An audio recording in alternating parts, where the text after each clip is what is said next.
Good afternoon, ladies and gentlemen.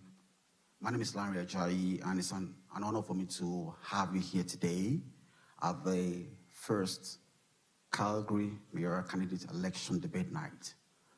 Before we start, I would like to invite Elder Trophy Deerfoot for land acknowledgement. Hello. Okay.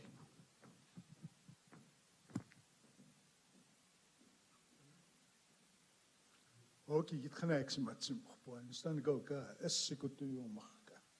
Nog is dat bi toch bikiks. Okay, amos mistaken in stoop doen is dat bikiks. I greet you in my language and honored, and before I put this hat that gives me my credentials to be here, I thought I'd explain it to the people back here. The candidates who are moving forward. Everybody is thinking about hope and possibility, especially in the difficult year we had here. I come to you today by way of the Blackfoot-speaking people. I acknowledge you on where my home land is just a few blocks away here, where those two rivers meet. That was my camping ground before there was one structure here. And my winter camping grounds was in the Banff corridors, where the animals are plentiful, the natural remedies of those hot springs. These are the homelands of my ancestors. Thank you very much for bringing me and inviting me to acknowledge that. I see many colors here today. I welcome immigrants to this country. I welcome you the same way my ancestors with open arms welcomed you. That is my welcome here today. This headdress, you'll see a lot of my leaders wear this headdress. The eagle is the master above ground. And when we burn our incense and our pipes, we're asking this bird to take our messages up to the heavens. These four animals are called the ermine skin or the weasel. There's four of them. All of the other animals under the ground are scared of the weasel. They're the master under the ground. These hairs right here come from the horse. It's a beast of burden to us, but it's the master above this ground. We have to put our TV on and we could see these people doing their car racing. They open their motors, they're counting the horsepower of those motors. Ironically, still the master above the ground. These designs here, sunburst, and these designs, many generations old. And these designs come all the way, these Rocky Mountains, to the ancient civilizations of the Aztec people. And these designs, when the sun goes down, we can see them up in the heavens. These are geometric designs of our ancestors. Lastly, these plumes right here come from the hip of the eagle. We're in a library. If we want to see a saint, if you want to see an angel, we have to just walk these hallways up here and see pictures of those angels. And what does an angel do? It has to make good decisions for its people so that the people do not suffer. That's why we're here today. When you see these on my people, you'll see that these guys are guardian angels for their people. And when they make decisions for their people. I thought it was important for me to share this. I was just going to put it on. But it's good that we explain this. And when we explain this, we have better understanding. We don't make interpretation. We know that it was told to us. I'm fortunate I've traveled all around the world. Working for Travel Alberta, I'm on their commercials. You know, I don't tell myself I'm famous. I tell myself that I'm a teacher to share. And at these countries, a lot of time, I don't speak, I listen and I watch. That's how I gain my understanding. So I'm going to put this hat on at this moment.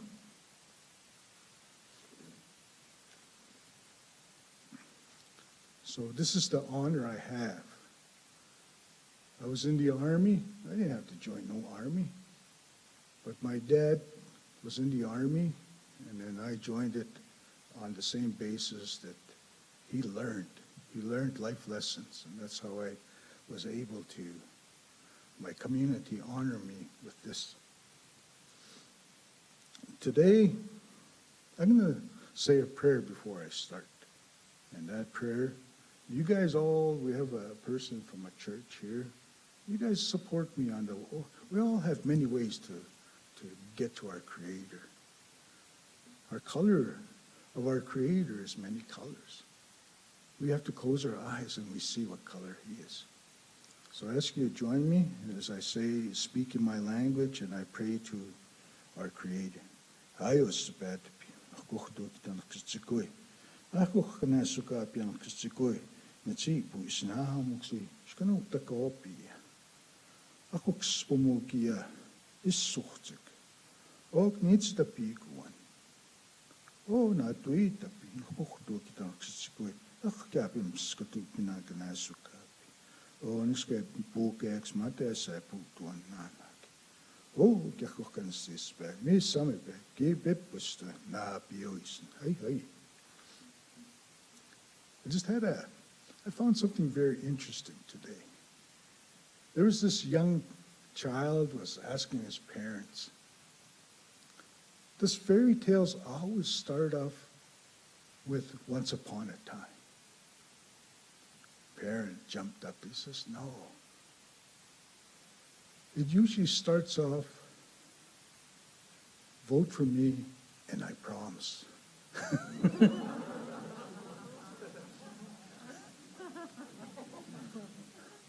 You know, we have to look at things from a lens of the little children. The very little children that are being affected, especially in the Americas with this disease that we're fighting, you know, and we're all fighting in different ways.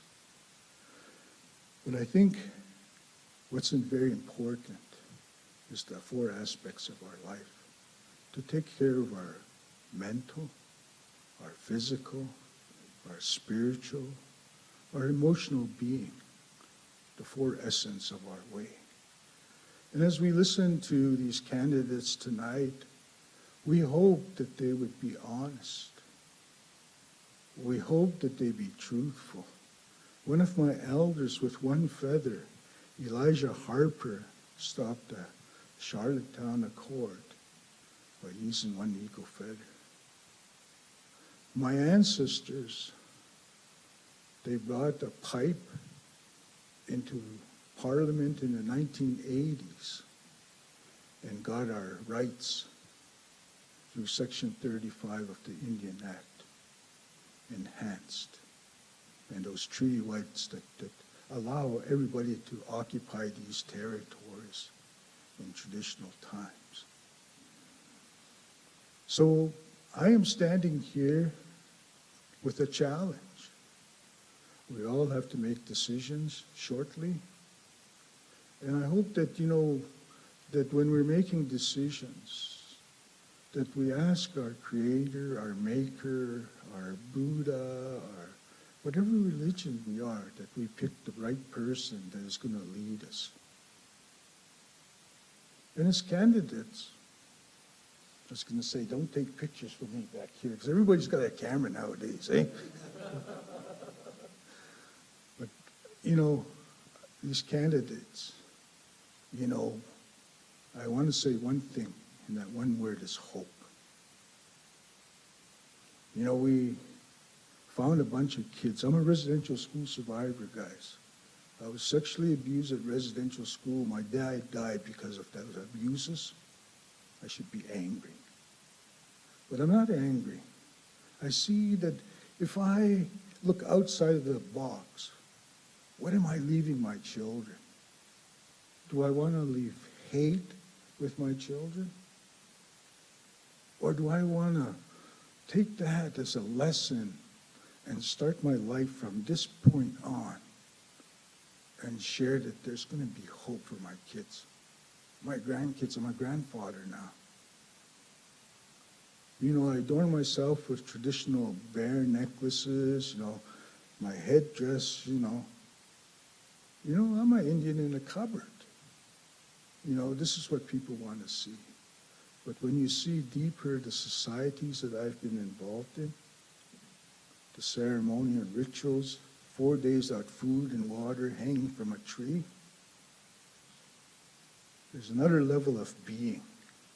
And that other level of being is the very thing that the Einsteins, the people, Jesus Christ, who did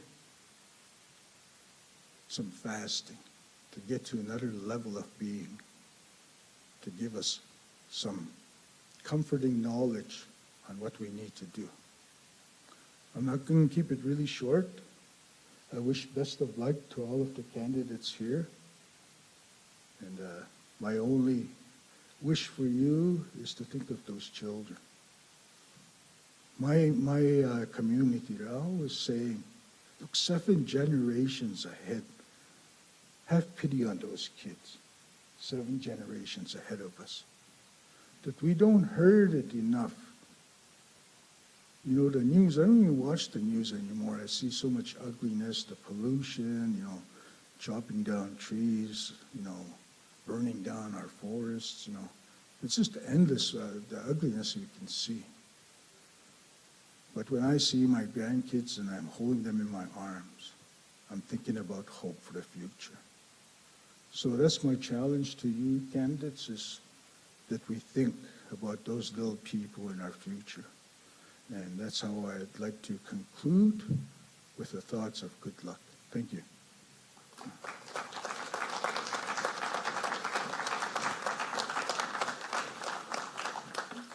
Thank you, Elder Dearfoot. We appreciate those words. Okay. Good afternoon, Calgary. In the spirit of reconciliation, we acknowledge that we live, work, and play on the traditional territories of the Blackfoot Confederacy, Siksika, Kenai, Piikani, the Tsuut'ina, the Yaks and Nakota Nations, the Métis Nation, Region 3, and all people who make their homes in the 37 region of Southern Alberta. Welcome. My name is Lanre Ajayi, and the host of My City Speaks to Me, which is the organizing body for this event. I would like to formally welcome you to Calgary First Mayoral Candidate Election Debate here at the Calgary Central Library, downtown Calgary. Now, before I go any further, it is very important that I make clear the reason for this debate, the why, if you may ask. The sole reason for this debate is to create the citywide awareness that informs the everyday Calgarian about our elections and the people asking for our vote to represent us. Our goal is to help each voter make an educated and informed decision as they prepare to go out to vote. Historically, not all Calgarians from the 14 wards represented in our city actively vote. Based on this information, we want to use this platform to encourage those who haven't yet made up their minds to vote, or probably haven't even been paying attention, to get out on October 18 and exercise their civil responsibility to choose a candidate they feel can continue to lead and move our city forward. Our position as organizers, panelists, and that of our partners is non-partisan. We have no affiliation to any of the candidates represented here today, and in no way intending to influence the voter's choice in any particular direction. We acknowledge and thank each candidate present here today for their participation in this debate, and equally wish them the best of luck. We believe showing up and voting is a right and privilege that we must all actively participate in, and that by being active citizens, we contribute to the collective growth and development of our city to everyone's benefit. I would like to use this opportunity to say a heartfelt thank you to all members of the Calgary Community Panel, members of the press, and all supporting persons and local organizations, namely Creative Calgary, Ethnic Festival Association, The Touch Media Limited, Action Dignity, Immigrant Council for Arts Innovation, Bots Creative, Motif Photography, Co-Create, Wild Foods, and We Do Graphics for their part in making this moment possible. And of course, I can't forget the people of Calgary for joining us and deciding to get involved, whether in person or virtually. Thank you, everyone. We hope you enjoy the debate. So with me here tonight, I have my co-moderators, Kaley Beisiegel, the principal consultant for Birds Creative, and Holly Angel, who is going to be our accurate timekeeper. So I am going to invite Kaley to introduce our community panel.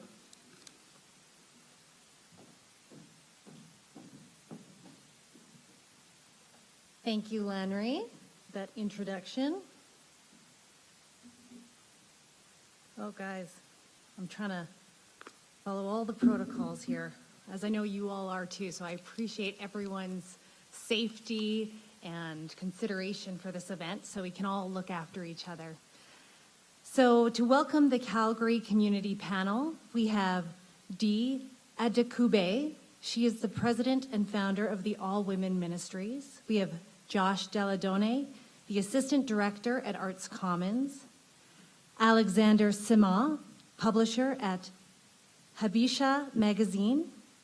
Smitha Verghese, who is with the Immigration Council for Arts Innovation. Charles Osuji, who is the principal partner at Osuji and Smith Lawyers. Anna Ko, she is representing the Korean community here today. Anthony Greco, the senior pastor at Calgary Life Church. Steve Schroeder, who is the executive director at Calgary International Film Festival. Janet Buttitti, director, marketing and sales at the Calgary Philharmonic. Nina Saini, executive director at the Punjami Community Health Services, Calgary. Depo Akunshipe, clinical assistant professor at the University of Calgary of Medicine. We have Mary Chu Antonio, executive director at Action Dignity, and Cesar Kala. Also, I'd like to welcome Khalil Karbani, who is also here with the Muslim Council of Calgary. Thank you so much.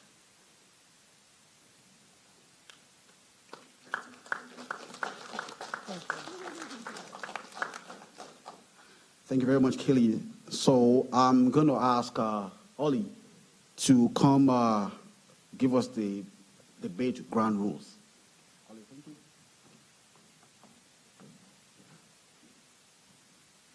Hello, everyone. Thank you so much for coming. My name is Holly, and I'm the timekeeper for this event today, and I'll be discussing the rules of the debate. So this debate is an opportunity for the candidates to get closer to Calgarians by sharing their vision and passion for the city that we all love. The debate will be divided into 4 segments. The first 2 segments will be answering questions from the moderators. The third segment is answering questions from the Calgary Community Panel. And the 4th segment will be giving audience members and online viewers an opportunity to ask questions. We will be closing the evening with remarks from the candidates and the event host. Candidates will have 2 minutes each during the first segment to introduce themselves and explain why they are running to be the next mayor of Calgary. All other questions during the debate will be answered in 1 minute, and candidates will have 1 minute for closing remarks. Once your time is up, I have a bell that I will ring, and we ask that you please respect the time limit and do not go over time. The debate and venue is meant to be a safe space where each participating candidate is allowed to speak freely about their views, passion, vision, and ideas on how to build a better future for our city.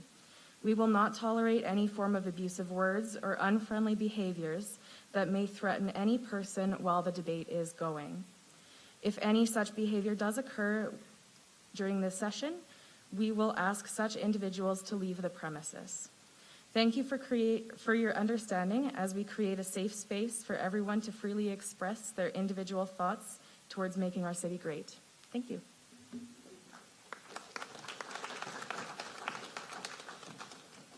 Thank you very much. So I would like to quickly introduce the candidates we have in the House tonight. Right from my far right is Virginia Stone. Go ahead and tap. The next stream is Teddy Ogbonna. Zane Novak. Shaoli Wang. John Damery. Grace Yan. Jeff Davison. And Dean Hopkins.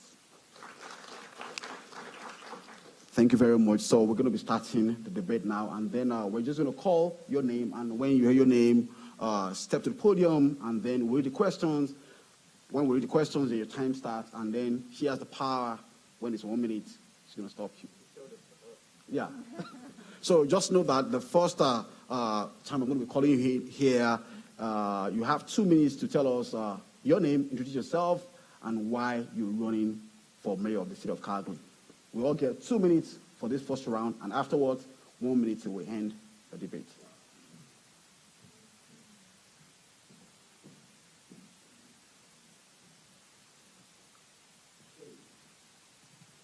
The first person I'm going to call up the podium is John Damery.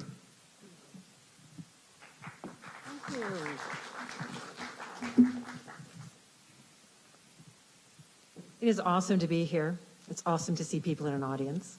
And thank you to the organizers.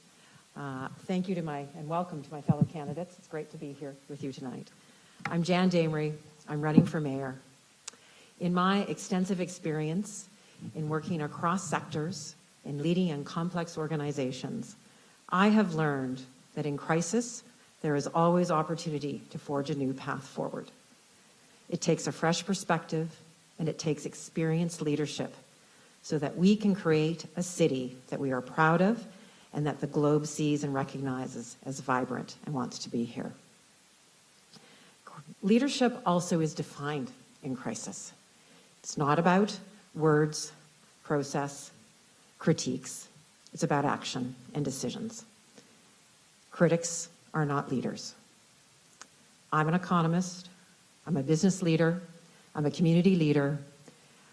I'm a coalition builder. I have a reputation for bringing people from diverse backgrounds together to get things done, to get big things done. And I believe I am the right leader for this time in our city. Together, we can create 80,000 new jobs by locating a large tech campus downtown that brings students to live and work and learn downtown.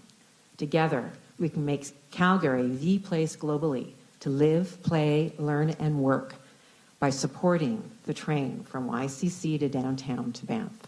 Together, we can take action on climate change by giving businesses and residents the incentive to actually retrofit to reduce our energy. This also helps us eliminate an accruing carbon tax liability in the billions.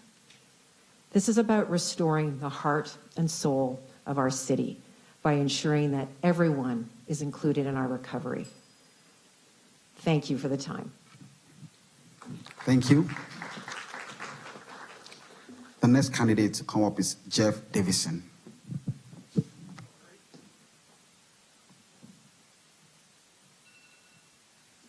Two timers, that's great. Let me try and not get this all over me. Well, thanks everybody. It's my pleasure to be here today and address my fellow Calgarians. And I want to thank everybody who put this on today and thank all the candidates for coming. You know, I want to emphasize the word fellow Calgarians because I think today we find it's too easy to divide ourselves along lines, whether they be political or religious or gender or cultural or age or even by quadrant of the city. And let me be clear, we are all Calgarians together. Not by what divides us, but by what brings us together. And so I want to talk about how do you get a city to say yes together? You know, when I was a kid, I'd often ask my parents for things, you know, as kids do. And I'd get told no a lot, as parents say. But I'd always ask why. And after I understood my parents' concerns, I'd address them, and eventually they'd say yes. And the process was always the same. Listen, collaborate, compromise. And that's how over the years I got a new bike, a Nintendo, and even a dog. But it's also how, as a city councillor, I've found solutions to some of Calgary's biggest challenges over the last 4 years. You know, when people said we couldn't have a new event center and an Arts Commons transformation, I figured out how to get them done. When people said we couldn't compete with Vancouver's film industry, I found a way to attract a record number of Hollywood productions to Calgary. When people said we couldn't provide better city services at a lower cost, well, I went out and found a way to do that too. You see, Calgary's heading into the most important election in decades. Everything we've worked for is at jeopardy if we don't have the right leadership.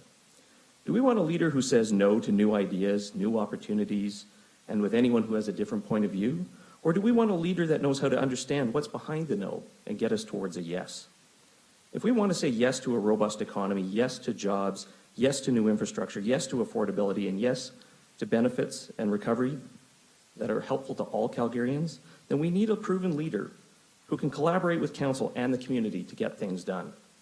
It's time to stop missing opportunities because we can't work together. It's time to stop missing things because we want to be needlessly antagonistic. It's time to work together for the betterment of Calgary. Thank you.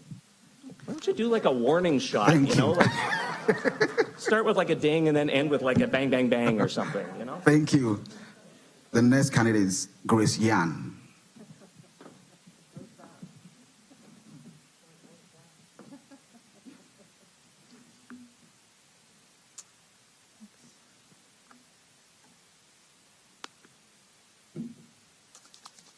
Well, thank you, first of all. Thank you, Calgarians, for caring to be here, to listen to us, and to listen to what we can do for the city. I want to thank the organizers, my fellow candidates, and the community. I'm Grace Yan. I'm standing for mayor of the city of Calgary. I've learned early in life that to make your dreams come true, hard work and determination are two keys to success, and there are no shortcuts.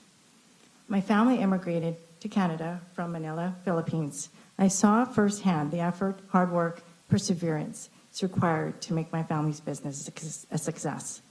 I'm a successful leader, businesswoman, and entrepreneur, and developed several valuable skills, including the importance of collaboration and the art of negotiation, which continue to serve me well today as an asset as your next mayor. My focus is to unite Calgarians through our shared desire for success and equality, a place where we can have business-friendly environment, integrated growth, job creation, and further opportunity for all. My values of transparency, accountability, inclusiveness, integrity are what I believe must all come together in our efforts to build and create a flourishing and prosperous city.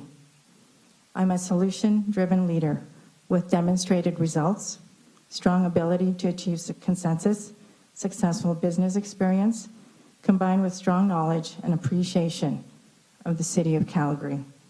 I have the best qualities to succeed as your next mayor, and together we can achieve success.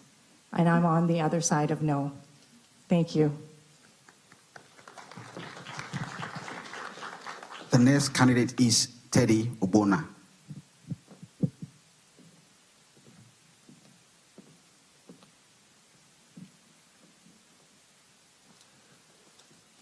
Sorry, I'm a little bit tall. Thank you very much. With all due respect to the First Nations, to the white settlers and every immigrant here like me, I do respect existing protocols. First of all, the reason why I'm running for this race is because, one, I do believe that we need a change at the City Hall, complete change, overhaul of the City Hall. That's one of the things that I observed 5-6 years ago. And secondly, because I have got the experience, lived experience, academic experience. I'm a father, a Calgarian, and I've worked with big governments, U.S. government in Washington, but from a not-for-profit perspective, I've worked with multilateral organizations within the UN systems, World Bank, UNDP. I've worked with few municipal government here, but from a not-for-profit perspective on high-stakes holders policy forum. I do not see that the path this city is growing is going to be sustainable, and that we needed a voice, someone to speak up, someone with lived experience that's going to provide smart leadership and maintain the classic city that we have. This city has been the hub of Canadian economy. It has been the hub of this city. The oil and gas community built this city. We need to keep it as it is. I'm not happy seeing businesses shutting down, seeing the occupancy rate going way down, seeing taxes way through the roof, and that's what I'm bringing in. I'm offering to keep taxes at 10% across the board, homeowners and businesses in this city, to keep them here. I'm offering to bring young people into politics. That's why I'm putting up a shadow youth cabinet. My campaign is about inclusion and equity. That's why I'm in this raid. We need a change at the City Hall. Thank you very much, and God bless you all. The next candidate is Virginia Stone.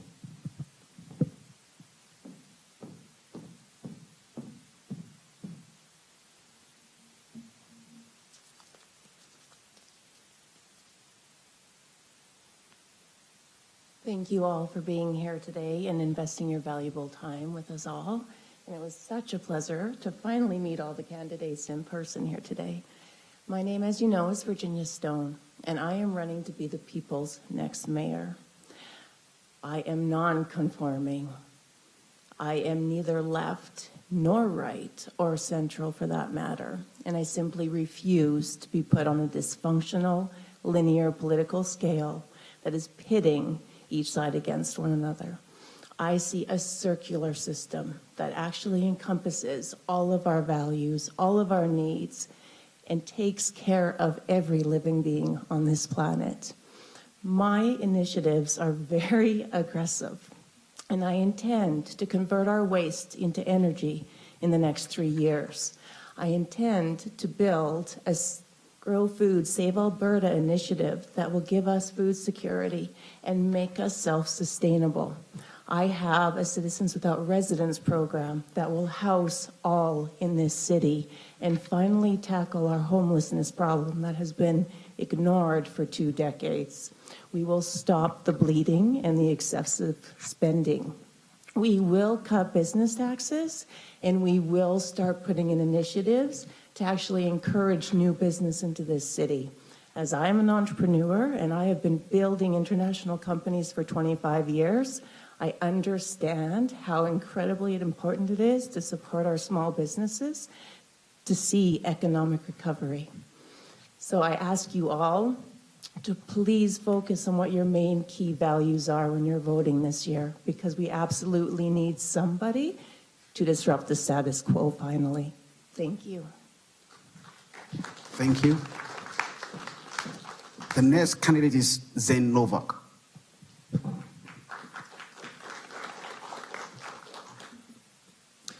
Thank you very much for inviting me here today. I am Zane Novak, and my background is small and large business, but also I have a passion for community. I've donated literally tens of thousands of hours, over 20,000 volunteer hours to our nonprofit communities and our at-risk communities. So it gives me a very unique perspective of what's happening in Calgary, what's gone right and what's gone wrong. But it's also brought me into intensive contact with City Hall and City administration, where I've witnessed firsthand the inefficiencies.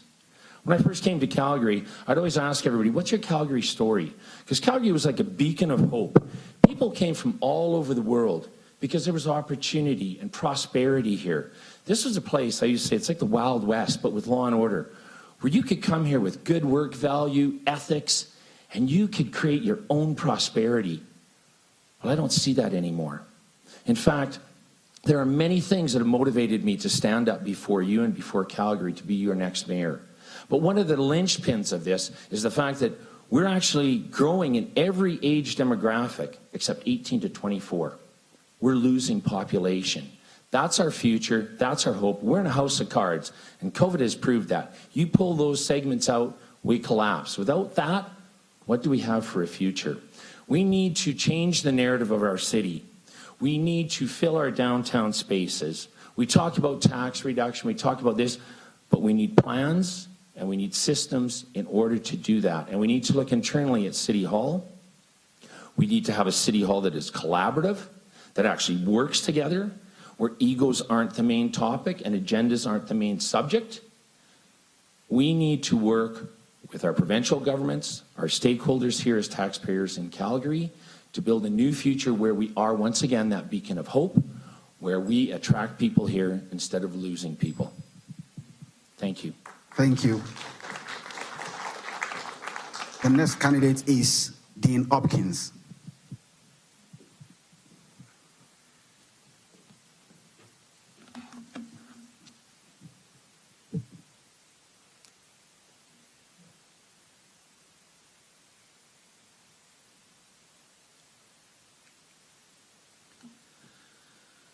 I've worked in this city as a maintenance operator with the working class for over a decade. Prior to that, I spent 30 years in military service, deploying all over the world in a position of leadership. I rose through the ranks from private soldier to commissioned officer during a 30-year military career. I've seen the absolute worst inhumanity. I am no politician, and I am definitely not a businessman who wheels and deals for personal financial gain. I'm a leader. 3 decades ago, on the remnants of a battlefield, after seeing what I'd seen that day, I promised myself 2 things. One thing was that if I ever witnessed in the city that I was eventually going to live, government, municipal government start to fail our city and jeopardize the way of life of our children, my friends, my family, and the people of this city, I would do something about it. An incident happened 3 years ago. I was in council. And today, I'm stood here before you, now running to become your mayor. Thank you. And the next candidate is Wang. Hello, everyone. Thank you for inviting me here. Thank you for coming here, actively involved in this election. My name is Wang. As you can see, I'm from China. 14 years ago, at 40 years of age, I quit my senior geologist job, closed my dental office, brought my wife and my son to Canada, and made Calgary my home. I have no idea if I have to think about moving again. I can't. Politics is not my career at all for most of my life until 2 years ago, yesterday. I made a decision to run federal election as an independent candidate. But as I did my homework. I searched every of these over 20 federal parties' platform. I encourage you to do the same. Take a minute for each of the candidates here and those didn't come here. The effort and the courage it takes for the candidate to run the election deserve 1 minute of you to go through their platform. For the issues we have here, not only at a municipal level, but also in federal, provincial government, the same thing, budget. So as the run federal is like most of you feel the same way. The federal government, none of the major parties have a clue how to make a balanced budget. I did my best last election. But why did I run this election? It's because a year ago, October. Thank you. Sorry about that.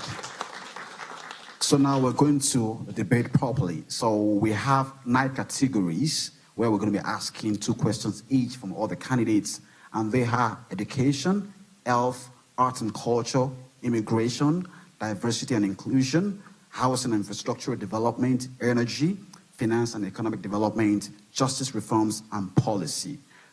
We have the first 2 segments. You're going to be answering questions from me and Kaley. And then the third segment, questions from the the panel. Now, we have prepared questions. They're going to be asking questions based on their own observation. And the last segment, we're going to open up to the audience and those who are watching us online. So I'm going to start the question from education, and we have the first person to answer is John Damery. I'll read the question, and our time starts after I read the question.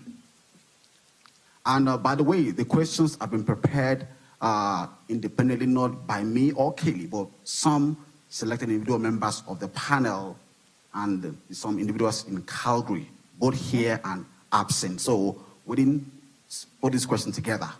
So we got consultants to work on these questions for us. Yeah. Thank you. Thanks, Lanre. Yeah, the first question is from education.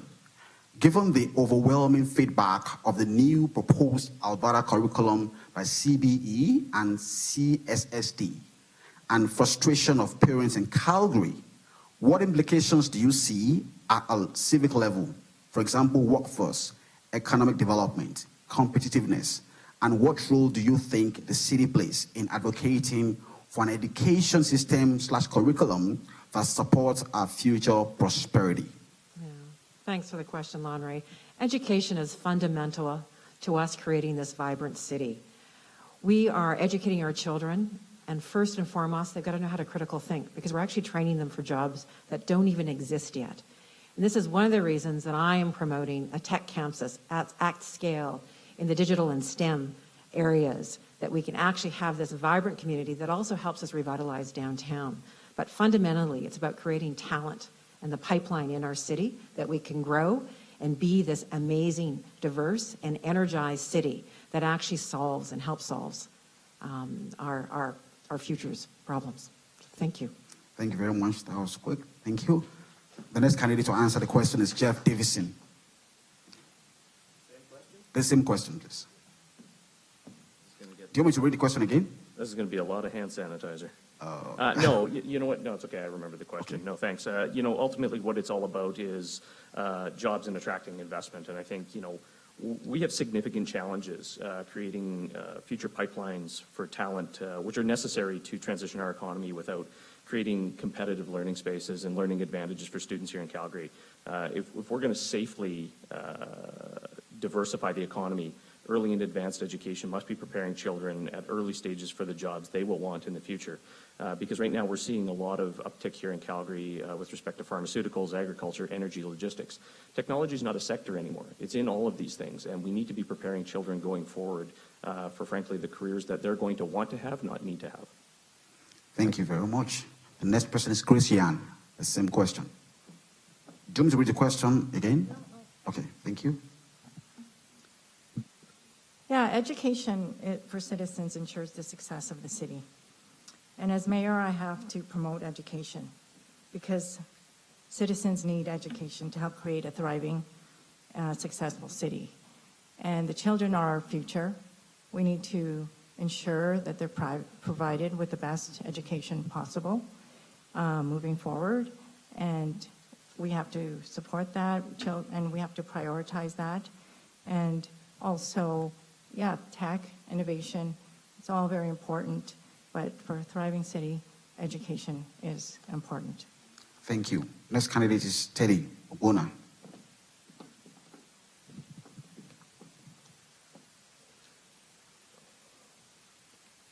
Sorry, I hate this mask. I'm not scripted. Technically, I'm a politician, and that's what I'm in this race. I'll tell you this. That's one of the reasons I'm the only candidate in this race that's putting up a shadow cabinet. It's historic. It's never been done in the city of in this city.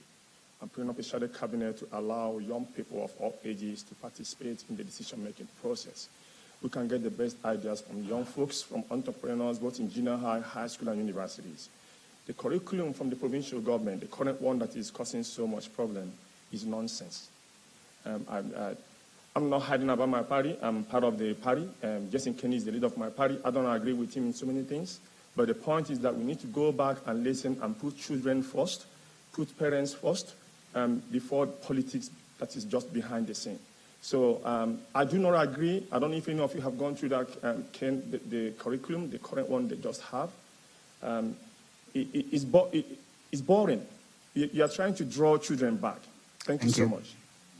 The next candidate is Virginia Stone. Same question.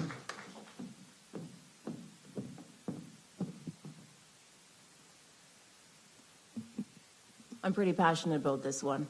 In my opinion, we are falling far behind in the rest of the world when it comes to our education system. It is grossly lacking.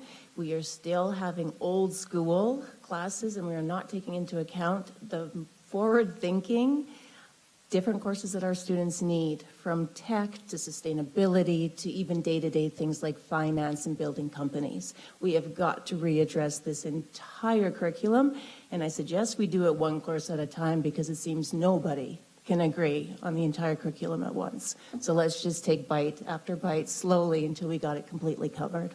Thank you. Thank you. Next candidate is Zane Novak. I'm a little curious about this question. Number one, curriculum is a provincial mandate. It's not a municipal mandate. Do I agree with it? No. Can I effectively put effort into changing it? Possibly. But there are things that we can do as a municipal district. We need to invest in our youth. We need to make sure that we have the recreational facilities and programs there that help them become part of their community and Calgarians. We need to invest, and there's lots of groups out there like Soccer Without Boundaries, the YES program, Youth Empowerment and Skills, that are working with, in particular, our at-risk communities and our at-need communities to help those individuals be strong Calgarians, to create structures for them to have success in this city. And as a municipal government, one of my main objectives would be to create scholarships and to work with those communities to make sure that they have the opportunity to advance their education so they can become part of the success stories of Calgary rather than the struggle of Calgary. Thank you. The next candidate is Dean Hopkins. Dean Hopkins.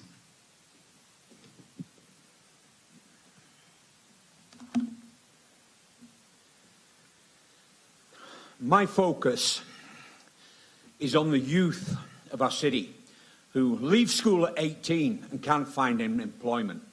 I believe that the way our schools are structured at the moment is wrong. We should have schools that are dedicated towards trades and schools that are dedicated towards academic advancement. Let's face it, young Timmy, whoever you may be out there, isn't brightest button in the box. And he may be a good metal worker, plumber, electrician, but he's never going to be a doctor. If we don't facilitate procedures and educational requirements to support him in his advancement, he'll end up with no employment, no home, and no food on the table. Bringing a grant system to our city that assists and helps underprivileged children who leave school. That's what I want to bring to our city. Thank you. The next candidate is Shaoli Wang. Yeah, for education, I believe the city has no authority upon education. Education is strictly the provincial's responsibility. The city should focus on its own responsibilities for essential services, not jump over to the provincial government. And another issue is why the city don't have a credit to intervene in the education. Is the city, like from 2003 to 2019, our per capita property tax increased 129%. Inflation was only 32%, but provincial property tax increased 35%. So they are pretty decent. That means our city has no credibility to blame the provincial government for education issues. Thank you.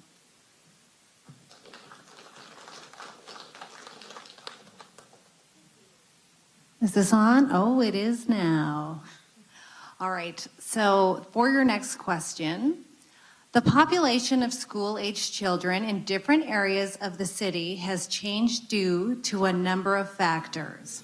This has resulted in schools in some areas of the city being under-enrolled, while others are significantly over-enrolled, and some areas that have limited access to a school in close proximity to their home.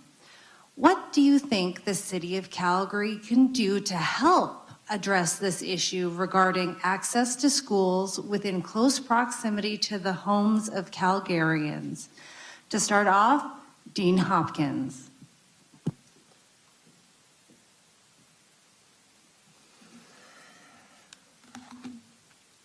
I'm not here to tell the school boards how to look at their under-enrolled schools. I have many friends in the educational centre of our school who are teachers, and I fully believe they should look within the management structure of schools to see who is in charge and what the problems are there. Why are they under-enrolled? Families will take their children to other schools if they're not happy with the leadership within that environment, if they believe that their children are not getting the correct education. Our city are lacking life skills. Our city's children are lacking life skills. These need to be brought into our schools to launch them into their life when they leave. Education is a choice. Thank you. Jan Damery. Thanks very much. I think what's fundamental here is that we stop planning in silos, and we look actually at our city in a more systemic level, so that we actually, when we think about the growth, future growth, and how we revitalize our inner core. And a lot of the platform that I'm talking about is really creating vibrant inner cities as well as on the outskirts, and that we're actually planning more proactively. This is, I think, is actually what is missing. And we've got to look at the quality of life, because this is actually what is going to drive and attract people to our city, and making sure that people are actually earning a great income and also just experiencing a great quality of life, especially our kids. Thanks. Jeff Davison. Yeah, thanks. This is really why provincial partnerships are really important, because at the end of the day, opportunity matters for everyone. We need to get back to looking at how we can put memorandums of understanding back in place with the various school boards that would allow us to create mixed-use communities that have different types of housing models, which allow us to incorporate livability and accessibility into these communities. Thinking about how we partner schools with grassroots community involvement, and not just building single-purpose schools anymore. Think of the community associations that can handle pre- and post-care at these schools. Incorporate weekend sport and activity. All of this is possible if we can actually build community hubs versus building single-purpose schools. And I think that's why we formed the Joint Use Advisory Committee, which is now constantly revising deals with the school boards to address the disproportionate locations that we're seeing across the city with respect to schools. Grace Yan. Thank you.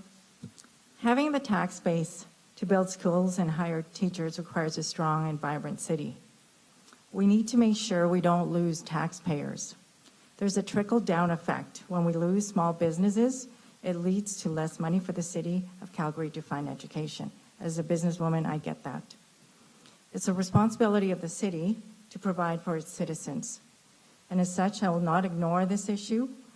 And right now, we don't have the right answer, but I promise you, as mayor, I promise to look into this, and in order for various communities will thrive as well. Thanks. Jane Novak. Once again, this is really a provincial mandate that flows the funds through to CBE. However, that is a collaborative endeavor between the City Hall, city leadership, CBE, and the provincial government. It falls upon us to understand how our community is growing, where we're going to need future schools, what the vision of our city is, and the only way to do that properly is to work closely with the mayor's office, with the provincial government, with CBE, to develop the community that brings the best outcomes to our students. And not all stories are bad. If we have schools that are underutilized, we have a lot of options of how we can utilize them. We need cultural hubs. We need centers for our senior citizens. We need centers to help our new Canadians come in and be part of our community. By having a good dialogue, a collaborative leadership, We can utilize the facilities we have now, but we can also position ourselves for success in the upcoming years. Wang.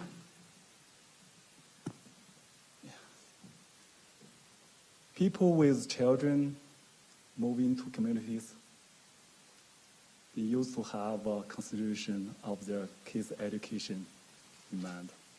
So that's a free world market practice. To a certain degree, I believe we will have to let it be. So another reason, education is, we have an education board there. Our teachers between 2012 to 2019, our teachers got a 2% salary rise increase. But our city's average salary increase over 13% during the same time. So the city are ineligible to finger point funding our education board or all schools. Thank you. Teddy Ogbonna. Thank you very much. My colleagues here have said, and which is very clear from what I was mentioning, anything about education, of course, you guys know, and health is purely provincial. But the role of the mayor, and hoping to be the next mayor come October 18, 2021, is to galvanize and mobilize civil societies and groups that focus on education for us to come together and look at the way forward. I do believe that the platform currently that the CBA do have is not fair and equitable. There is a political context to this whole thing behind the scenes, and we need to address it. The city is becoming very diversified and progressive. Look at someone like me running for mayor in this great city. We had the current mayor at the moment, Nancy. So we can't get anything better than this. We need to be open, have an open government, have honest and transparent conversations on what is suitable and sustainable in terms of misplaced, mismatched schools. What's going on in the Northeast could be different from what's going on in the Southwest, but we need to find that balance. And I will mobilize all the stakeholders to it. Thank you. Virginia Stone. And in the interest of time, we'll just ask you to hold applause till the end, and then we can acknowledge all of the candidates' responses. Thank you. This is a short and sweet answer here. I believe that the next mayor of this city is going to be responsible for addressing this, but we cannot address this, nor can we proclaim to have the answer to this question until we absolutely understand what is causing under-enrollment, what is causing over-enrollment. Is it the community? Is it the lack of a family-friendly environment? Or is it simply the education system? Once we address those questions, we can actually come up to a proper solution to the question. Thank you.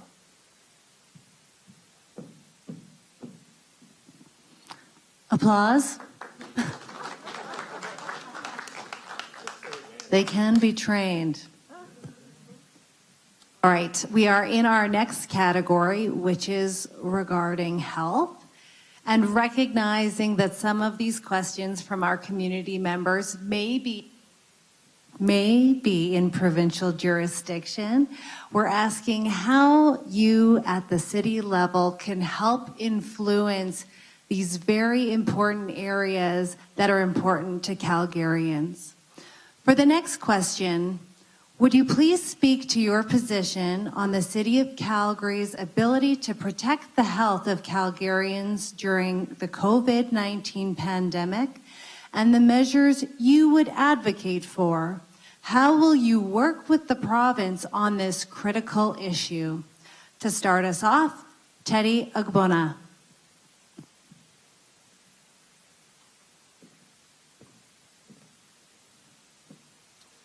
Thank you very much. Of course, the role of a mayor is to pretty much advocate and lead on strong issues pertinent to Calgarians, and that I will do come October 18, 2021. Even if it falls under the provincial or federal jurisdiction, we understand that. It's going to be a multi-tie relationship, trying to governize both the provincial government and the federal government to have strong, huge conversation and see the way path in solving this issue. And my position has been very clear on my social media as regards to vaccinations and mandates. To be honest with you, I'm not a fan of public mandates. for anything. I believe we live in a free world. That's why I'm here. If it was in Africa, my country of origin, Nigeria, or somewhere in communist countries, it's a different ballgame. We need to respect people's right to choose in anything. They have legalized abortion, they have legalized this, and we should as well give option for people to choose where to wear masks or vaccinate. Thank you. Thank you. Zane Novak. One of the areas that our leadership, municipally, provincially, and federally, has missed was identifying the fact that we had specific at-risk groups with the pandemic. We need to be sure that we're working with all levels of government to look after those groups, which is mainly senior citizens. We didn't invest in long-term care, and we paid the outcomes.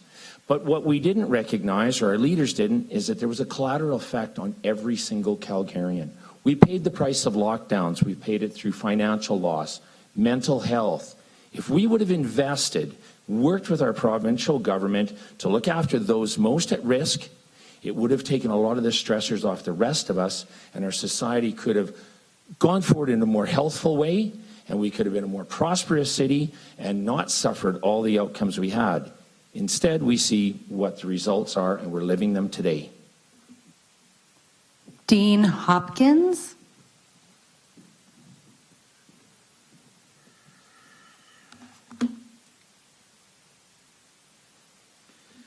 In this present situation that we're living in, we need good, strong, decisive leadership. I've spent many years within that environment and been involved in many emergency situations which resolve a plan and how to implement that plan.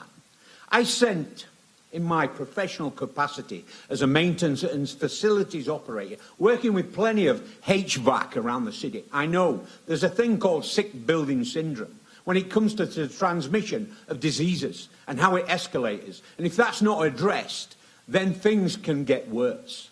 I sent a document to council, this council, in January of this year, through my councillor for it to distribute, giving recommendations about increasing air handling units, filters, how to get airflow into our hospitals. Thank you. Thank you. It never came back. Grace Yan. We need strong, decisive decisions from all levels of government. We need leadership, direction. This is not a black and white issue. We cannot just pick a side. There are many gray areas when we have lockdowns. What I will promise is I will not go to extreme routes. I will not pick a side. I will promote ideas that help us stay safe and keep our businesses open. I will listen to science and health professionals in the best ways I can keep Calgary safe and keep our people employed. Businesses implemented occupational health protocols, and they were good, and they felt it was unfair. I want businesses to have a choice in their survival. I don't want to be dictating rules to them in their long-term interest to get their staff. It's in their best interest to... Thank you. Jan Damery.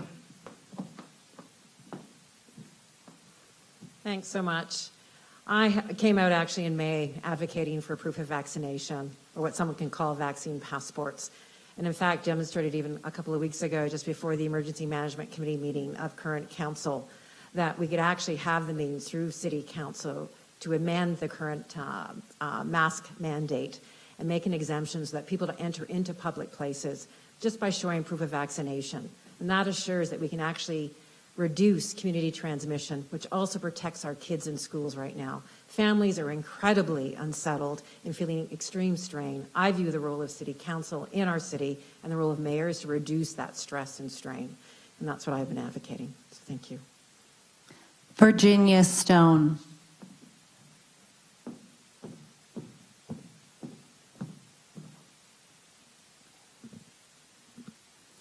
The last 2 years have been chaotic. It has been a crisis, and I actually think it's been poorly mismanaged.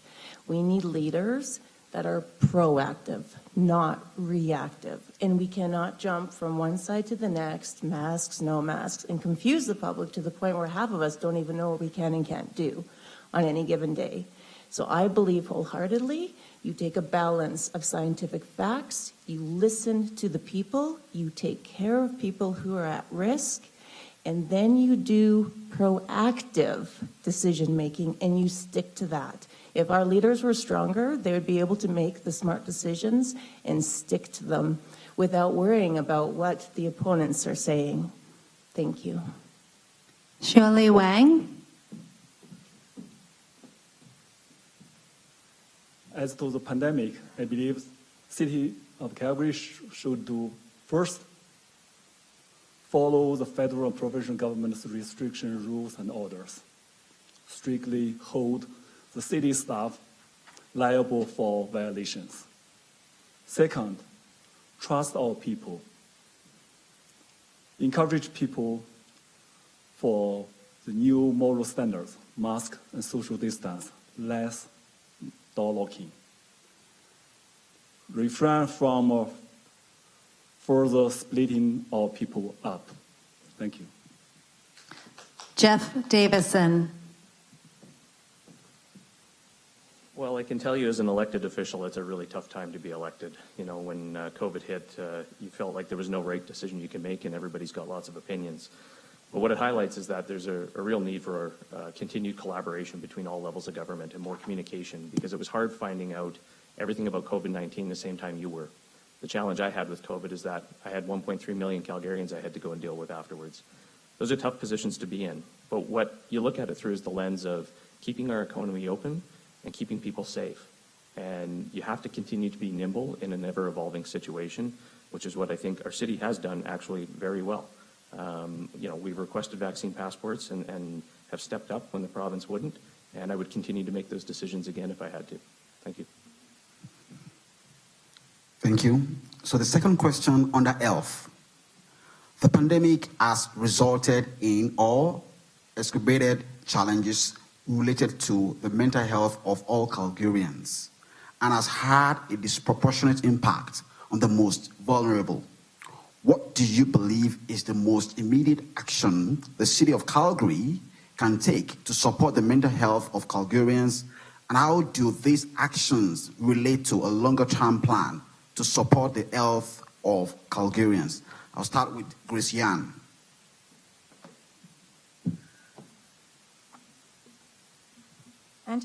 Mental health is a global issue in this pandemic, and it's been really, even more now during the pandemic we're going through, and we're going to have to deal with the consequences of this pandemic for a very, very long time.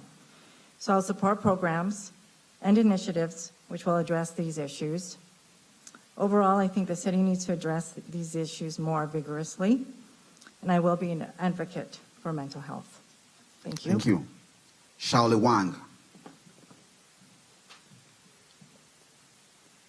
Very sadly, we Calgarians are likely the most vulnerable to mental distress during this pandemic due to 6 years long economic downturn. So what the city should do for short term, what city should do was to suspend the mid-pandemic tax sale on May 31st. I was a sole voice at City Hall for several days, but they couldn't stop the city to suspend the tax sale and made over 500 families homeless. Thank you. Terry Obona.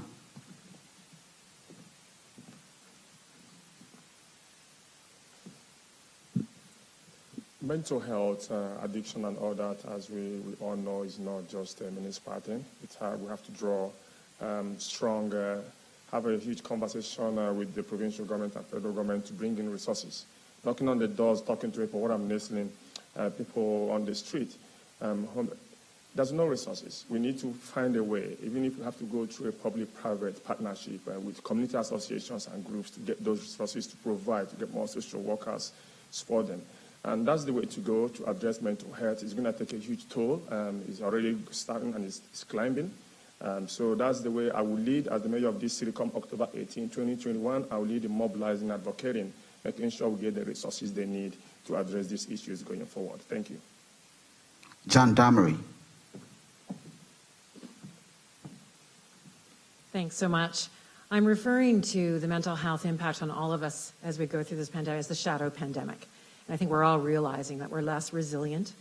And what I think the city can do is actually build on the current mental health and addiction strategy by actually investing resources in the robust series of agencies that have expertise that we can actually make more services available. What I mean by shadow pandemic is we've got people who've never actually struggled with mental health before, in addition to our vulnerable populations, and they don't know where to go for help. So this is something that actually the city can do, and I have a very specific plan on how to address this. So thanks very much. Virginia Stone.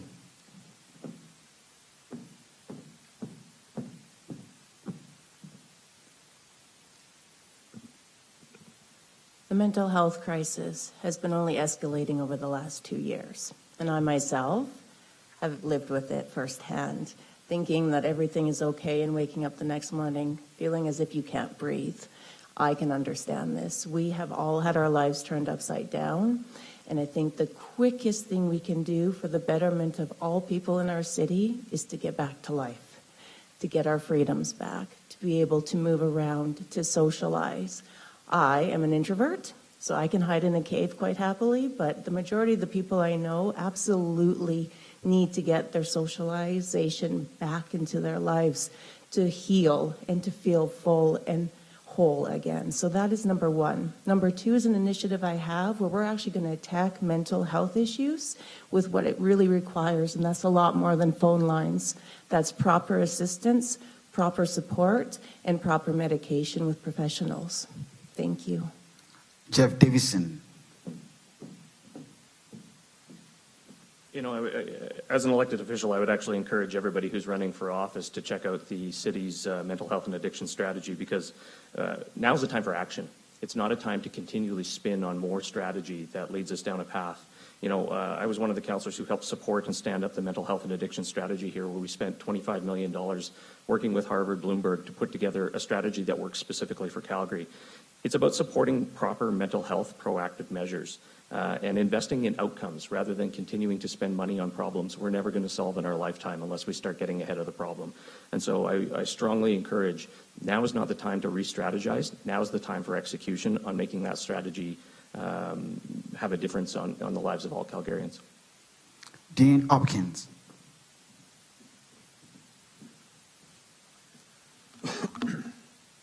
Quite right, having a plan. Should I be elected into office, I'll be working with SEMA to come up with a plan B and present that to the province. Now, I've fought for freedom and rights all my life in many countries, and I don't intend to stop now. We have rights. I wear a mask because I'm a responsible Canadian. I understand the word of empathy and compassion for my fellow Calgarians. Should the situation continue, we need to make a decision. I will not be promoting vaccine passports within our city limits. You have a choice. It's your body. Whatever you do with it is your decision. We know the restrictions. I am not going to enforce anything upon anyone who does not want to do anything to their body. Zen Novak. We have all suffered during the pandemic, and the biggest outcome has been the not knowing what's going to happen tomorrow. Are we going to need face masks? Are we not? Are we going to be locked down, isolated, restricted? Will our businesses be closed? This has caused anxiety for everyone, and this has to stop. We have to realize that we are entering an endemic. This will be with us for years to come, and we have to have a plan and a strategy to reduce the lockdowns, walk away from that, invest our energy and resources in our at-risk communities so the rest of us can get back to life. In addition to that, we need to focus on the programs we have, but we need to invest more municipally and work with our provincial partner to make sure that we have strong mental health programs that break cycles and don't just pander and posture and pose to make us look good. Mental health is a serious issue. It has been, and the pandemic and the uncertainty of it has only increased that. Thank you. Round of applause.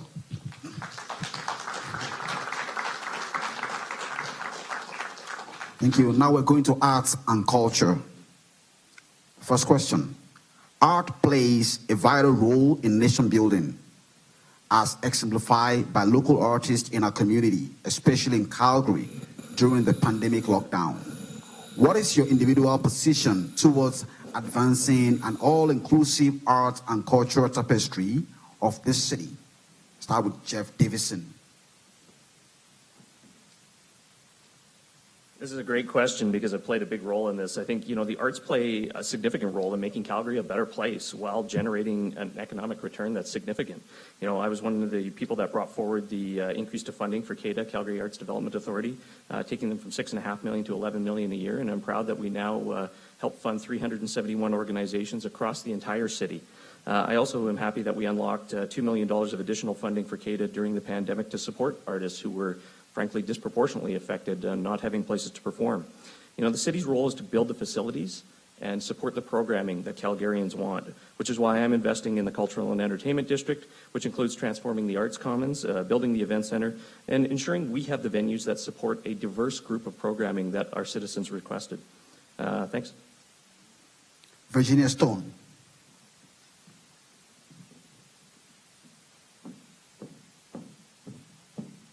I was just up here. Arts and culture is important to me, and I myself have been an artist for 25 years. But I have traveled the world, and I must say that we are severely behind when it comes to arts and culture and diversity in this city. There are cities like London, Paris, New York, Abu Dhabi, Dubai, I can go on and on, that I've been to, that are alive with vitality and art and culture. We live in a multicultural city that is so diverse, and yet everywhere I look, it's concrete jungle. I see very little art in this city as opposed to what it should be. This could be a hub. We could be a hub for sustainable innovation, design, tech, and arts. So I think a lot of time and effort needs to be invested into our art community, and I believe that we should be having an arts festival every year. We can't just be known for the Stampede. We must modernize and move forward. And I think there's nothing better than a week-long festival to celebrate it. Thank you. Thank you. John Damery. I believe investing in the arts, entertainment of our city is fundamental to actually creating this vibrant global city that we are all seeking. And early on, when I announced my candidacy, I actually rolled out a specific program to actually support artists, particularly as we were recovering from COVID, because they indeed have been hit the hardest through this pandemic. And so this is not a nice to have. This is actually fundamental. Artists are entrepreneurs, so we also need to support them and help their businesses. And how do we invest in our local artists? Again, this actually gives a reason for people to stay, and actually gives a reason for our kids to stay here because they have something to do and they celebrate. And there's a lot of great art going on in this city. I actually toured this weekend, the Bump Festival, all the murals that are starting to crop up. I encourage every one of you to get out and celebrate the amazing artist and expression that's going on. It also helps us create an inclusive city because art supersedes culture, language. It actually pulls us together. So fundamentally, arts and entertainment are key to our recovery. Thanks. Thank you. Charlie Wang.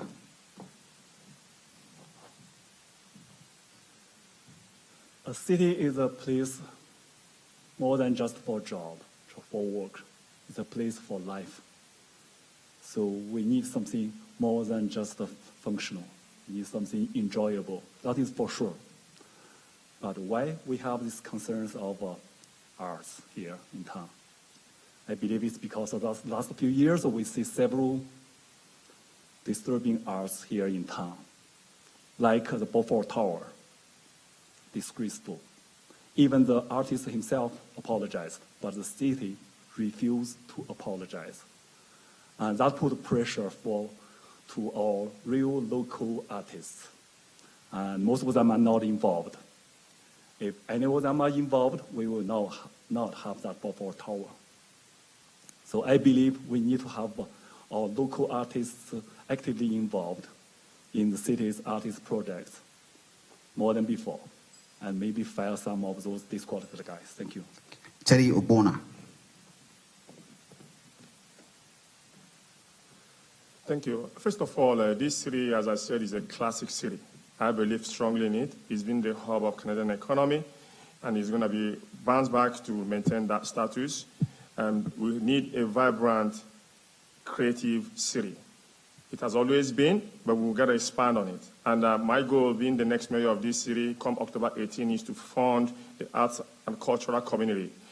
The local artists, not foreign artists, not when the current council put in money that was going to be spending $1 million or $500,000 on Purple Ring or whatever we call that. That's not investing in local economy. You're giving money to a foreigner. We've got to support entrepreneurs here. We have young students in arts and culture, in universities, community groups, associations. They need this funding strongly. They can execute these projects. Let's support local. That's my goal. Thank you so much. Dean Hopkins.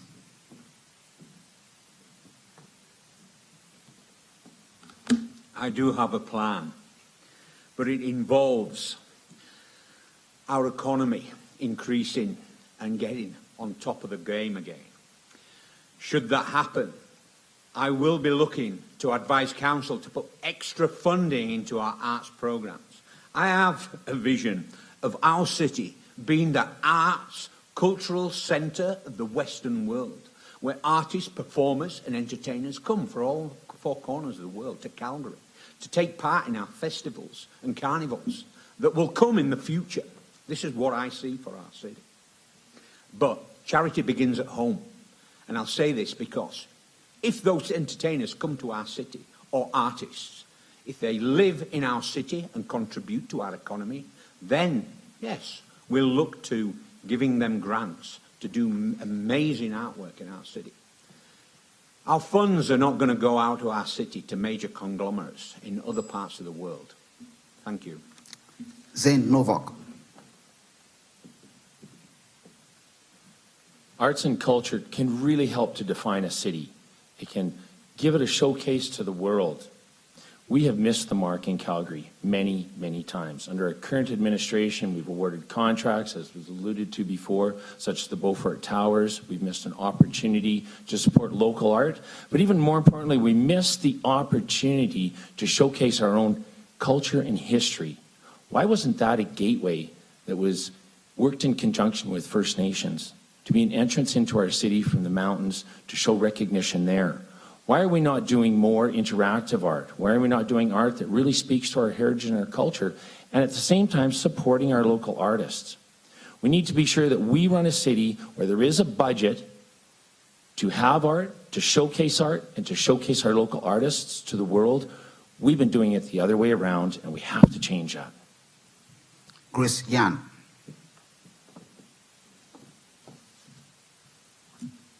I'm really passionate about art. I mean, I'm an artist as well. And art and culture must represent the city and Calgary as diversified and vibrant. We need to showcase our citizens. We must promote local art and local culture. I think Calgary is hungry for something iconic, monumental. You know, I don't care if we put a Eiffel Tower here. You know, something that's going to be exciting that will draw the world to Calgary with all the millions of dollars that has been already allocated, that's going to be allocated. As mayor, I would definitely promote and encourage art and promote local artists. Thank you. Thank you. Applause? Got to give you your moment to shine. All right, on to our next question regarding arts and culture.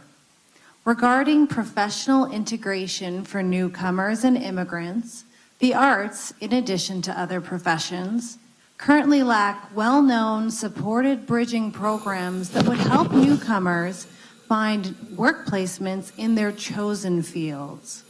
Are there plans to create opportunities and programs that would help address this issue? We'll start with Teddy Ogbonna.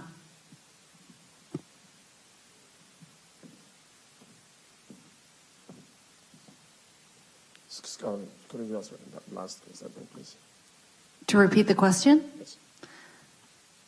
So regarding professional integration for newcomers and immigrants, the arts, in addition to other professions, currently lack known, supported bridging programs that would help newcomers find work placements in their chosen fields, such as the arts. Are there plans to create opportunities and programs that would help address this issue? Thank you. The plan that I have on my platform is all about community. And one of the things that we're looking into is proposing to have this bridge. There's so many bridging programs going on at the moment in the city of Calgary through community organizations and different outreach groups in the arts. It's pretty much to give them more, access, help them to access funding to support them in getting the resources they need in putting these bridge programs together. And getting these newcomers settled down, learn the values that we share here, is something that the mayor I would hope to lead to get that conversation going and providing those resources that they need to bridge in those bridging programs for the newcomers. Thank you. Jan Damery. Thanks so much. This is fundamentally important that we allow people to actually to settle and to actually to find their livelihoods quickly in our city as we welcome this diversity of nationalities and people to our city. We are one of the most diverse cities in North America, and we don't act that way. And when I announced my candidacy, one of the first things I made an announcement was Jan's Jumpstart for Jobs, which included actually programming for bridging to actually get job placements and to actually assist both artists and others that were coming to this city so they can get their feet on the ground and actually start to contribute to our economy, which they so want to do, and we need them to do it. So thank you. Grace Yan. I think people integrate through working. So we really need to get people back to work. We're a very diversified city, and we have the resources available for new immigrants, but we need to do a better job to promote community and helping coordination. And as mayor, I think it's important to engage the immigrant community and ask them what they need to help them succeed in this city as well. Thank you. Jeff Davison. Mask off. Yeah, I think, again, it's really about building the facilities we need to get things done and continue to focus on adaptive change through a lens of equity, diversity, inclusion, and accessibility. So thinking through ideas like, can we take some of these office to residential conversions and create spaces for artists specifically where they can live, work, and play all in one building, where you can live, you can create, and potentially even have a gallery. It's also setting up the film sector to understand that we now have significant assets in our city, like the Film Center. So, what that does is now, attract Hollywood here, attract good crews here, but also allows significant opportunity for local artists who want to up their skill level and up their production level because we now have the infrastructure necessary to support them. Dean Hopkins. The plan, with reference, again, once our economy recovers, is that I see we have 14 wards, and I believe that we should have a 14-ward festival, which will take place over a 14-week period, where we can celebrate cultural diversity in our communities, with dance, with music, with arts, with markets, with entertainment. This is the vision I have. And once that 14-week period of festivals have completed, they'll culminate in one massive carnival, which will take place within the centre of our city, followed by a party in the park that our city has never seen throughout its creation. Thank you. Virginia Stone.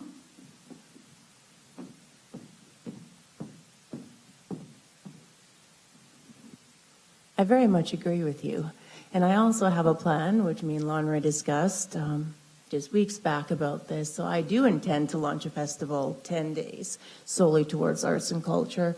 And I do also intend to give 3 months minimum per year in the summer to all artists and designers and creators and innovators within our city to display their work in city spaces, public parks, city buildings. This should be done free of charge. We should be supporting everybody in this city that designs and creates anything. We should and could be the next huge hub for sustainable innovation, tech, design, and arts and culture. And that is my plan over the next 3 to 4 years. Thank you. Zane Novak. Thank you. The United States has always been referred to as the melting pot of the world, whereas Canada has been called the mosaic. But I think that we have not done ourselves justice. When you walk around the city here, you will see at festivals the most diverse population of any city I've ever been privileged to attend. But we haven't showcased that. Instead, we've often created silos of isolation. One of my key platforms is participatory budgeting, along with scholarships to individuals who may not have the opportunity to succeed. With these two programs, we can showcase the ethnicity and diversity of our population. We can support our different cultures by way of whether it's festivals, community halls, showing what their culture is, their tradition, their food, their art, their dance, and truly make Calgary a showcase city where we support all of our different cultures. Thank you. Thank you. Shirley Wang.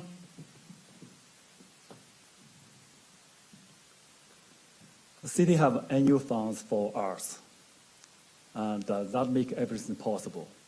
City should have local artists, including the newcomers, get actively involved in our art projects. For the Beaufort Tower, our city staff alleged that both towers represent our Aboriginal people's value. That's a lie. All tolerance to lie really hurts. Thank you.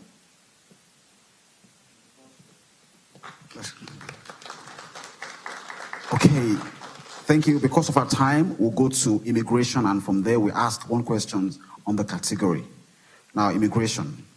Calgary is now the third most diverse city in Canada. According to 2016 statistics, around 30% of residents in our city were immigrants. It is estimated that in 2020, the foreign-born population in Calgary reached 500,000 individuals out of an approximate metro population of 1.5 million, according to the Calgary Economic Development Study.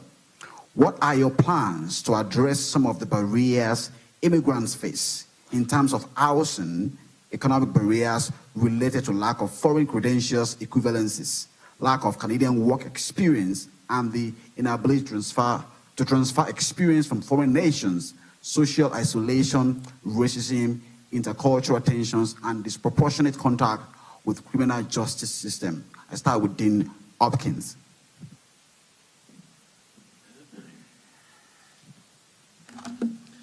If our city at the present can dedicate 200 million to the downtown Beltline, we can dedicate at least 14 million to a new initiative that I want to bring to our city. And it's called Calgary Community Social Services. This will focus on information and getting people jobs. Imagine 311 system on steroids. This is communication face-to-face, where caseworkers go out and meet people in communities. This is where this system will work, bringing together charities throughout our system who have been doing the job of the government for far too long now. This is a program that's got to happen. I'll be advising council that this is the direction. We need to focus on the people in our communities. Terry Obuna.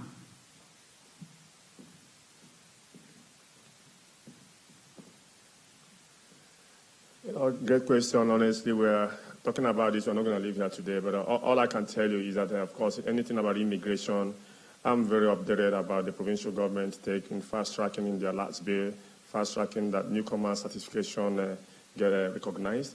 I don't know how that is going to take, how long that's going to take with the legislature. It's really sad. I mean, you see, the doctor is a doctor, but sometimes, depending on where you work, it makes a huge difference. So they want you to learn the values here, the modern systems. I get it.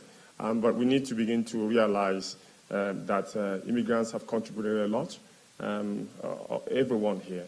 And we try to have that conversation going on with provincial government and federal government to make sure that they don't just stay, we're going to keep the website, the website at the bay, but we need to make sure that we integrate them, they learn the values, and try to provide solutions for them to get into their work skills where they need. Thank you so much. Zen Novak.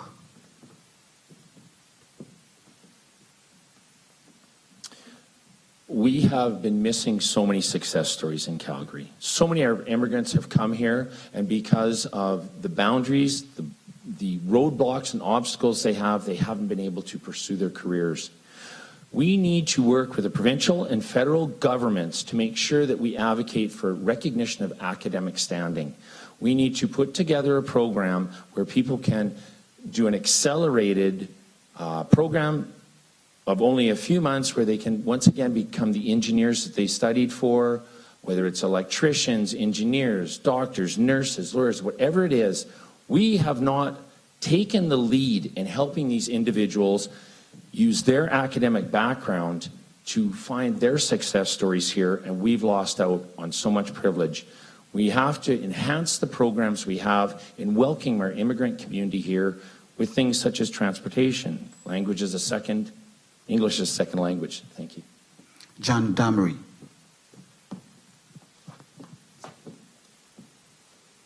Thanks so much. It's really important that our new city council, led by the mayor, actually has the ability to build really strong relationships, both with the provincial and federal governments, because immigration, of course, is a federal responsibility. It's also about activating our amazing network of agencies, and I'm thinking specifically of Calgary Immigrant Services, who is piloting right now, also sponsored by the federal government, their Gateway project, which actually specifically addresses this issue and actually makes sure that the systems in all these levels of government work together so that we can actually get rid of the barriers that get in the way of families settling and being able to find their jobs and settle and establish and become a thriving part of this community. So as mayor, I would put my full support behind this Gateway project and how we can advocate for it. Thanks very much. Grace Yan. Thank you. Well, as an immigrant, I know what it's like moving here, not knowing how to speak English. When we moved here, I didn't speak English. I took ESL. So, and knowing what my parents went through, they were teachers in the Philippines, and their credentials were not looked at. They had to start over from the beginning. My mom went back to school. My dad started his own business. So I think as mayor, it's important to advocate, strongly advocate with the provincial and federal government so that there are programs that are fast-tracked to help immigrants integrate into society quickly, easier. And I have met with Mount Royal. They are looking into fast-track, and they have some fast-track programs already. Nursing is one of them. But as mayor, this is what I will do, is strongly advocate for Calgarians, staying in my own lane. I focus on Calgary to do what's best for Calgarians. Thank you. Charlie Wang.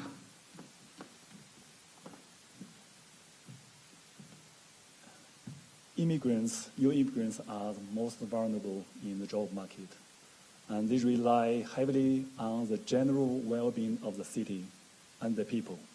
But we are losing businesses, jobs, and people. Why? Not only because of the oil and gas industry, but mostly because of the small business lost, killed by our city's property tax. The last few years, since Lanre's first years, many of our small businesses experienced over 100%, over 300% property tax increase. We talk about the downtown office vacancy all the time, but look at our industrial area. Millions of square feet vacated by this city's property tax. We need to cut that off. Thank you.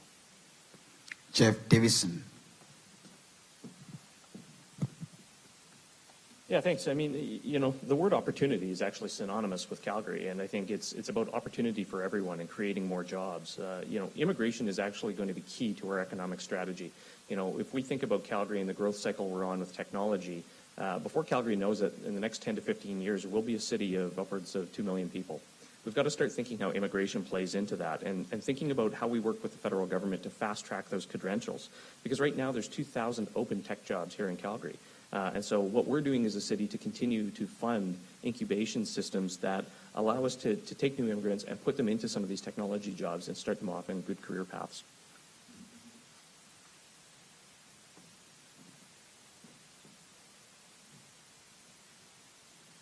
Thank you.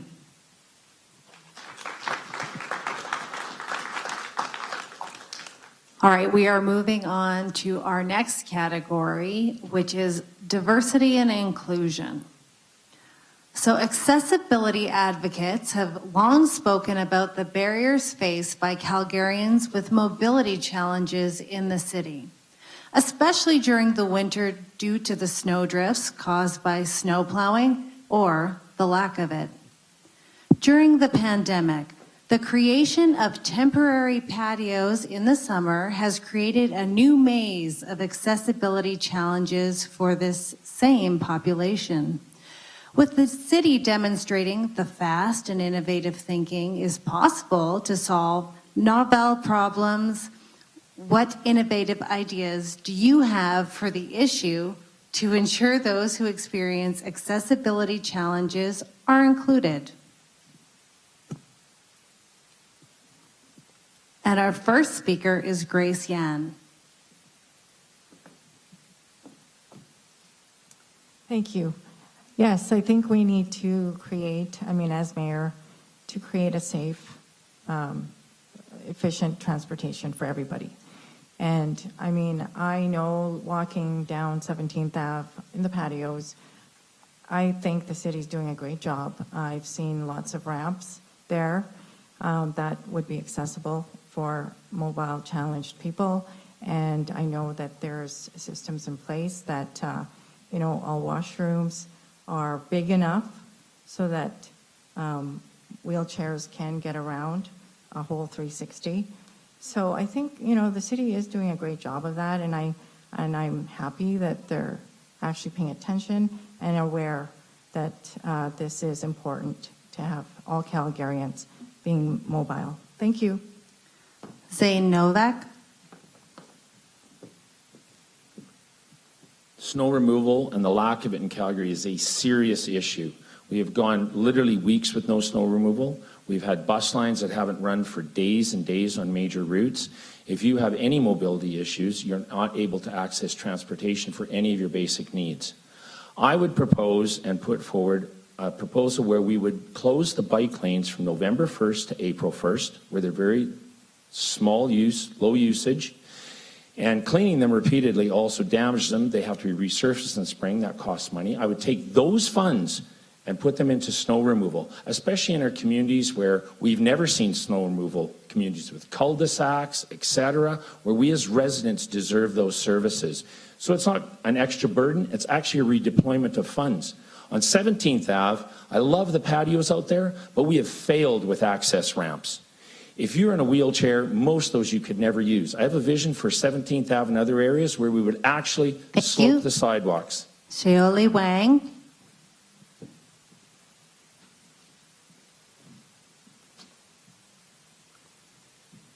The city has recently suspended over a dozen bus routes, but that may be related to the pandemic. I don't have data available yet. But for slow shoveling, people are complaining for years. We are paying more property tax every year for over 10 years. And we're not satisfied with that. But I tell you why.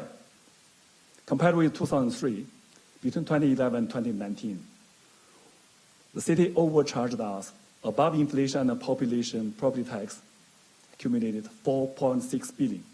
Guess where did this money go? The city's salary in the same time, 2011 to 2019, over inflation and overall population growth, $4.8 billion. So we get nothing after paying that much tax. So we must cut the city. Thank you. Teddy Agbana. Well, we all know that the current council have been taking money from settings to to allocate in some other areas for service. And we are in a looming shortfall of close 150, 200 and something to 400 and something $1 million in the next coming year. How are we gonna get that? Who's gonna pay for it? So access for mobility impaired.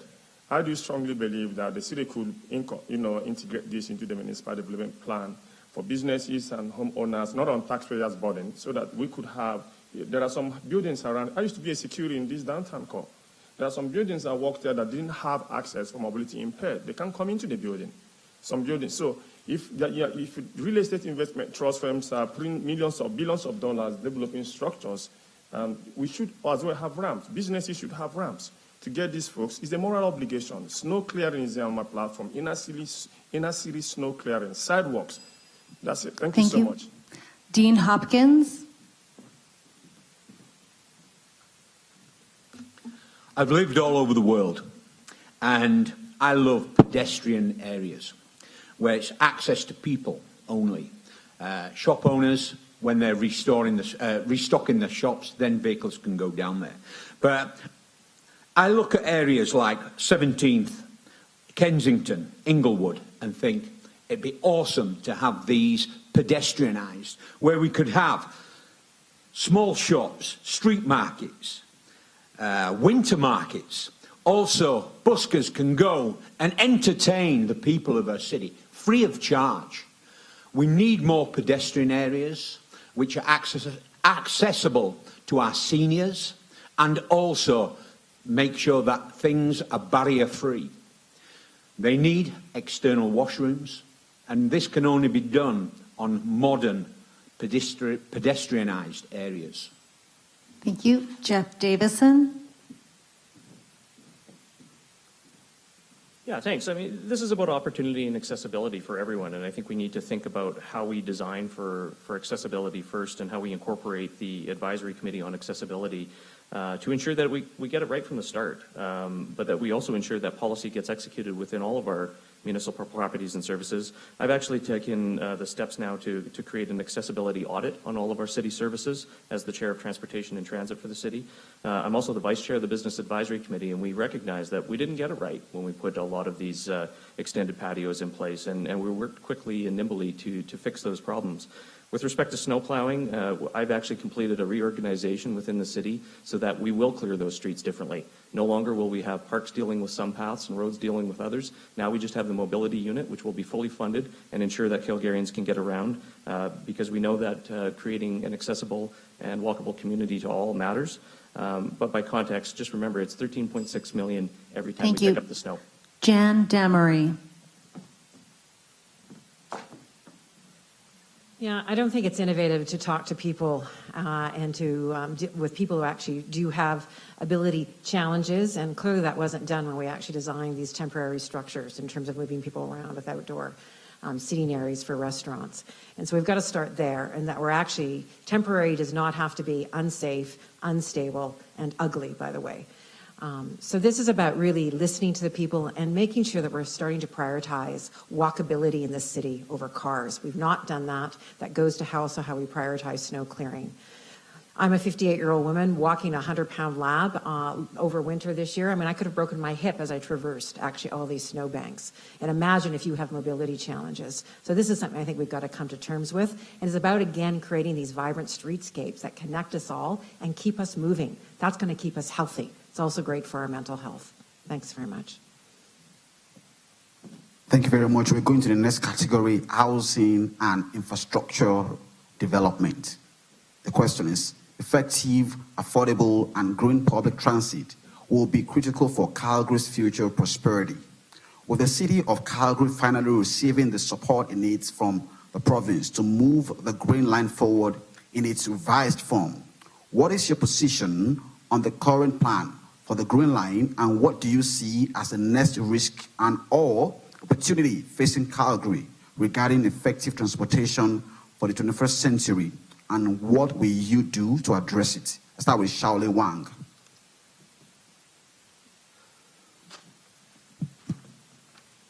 My position to the Green Line is a firm no. We can't afford it. The Green Line's total cost is going to be over $13 billion. at the best estimate of this year. The first stage cost will be over 7.6 billion. So for the first stage only, we are $2 billion deeper in the hole already. What does that mean to you? That's $2,000 more property tax per household and $20,000 more property tax for our small business. We can't afford that, with or without this pandemic. The city can't even keep all bus routes. The city don't have intention to fill our downtown vacancy. We were changing that to apartments. Thank you. Dean Hopkins.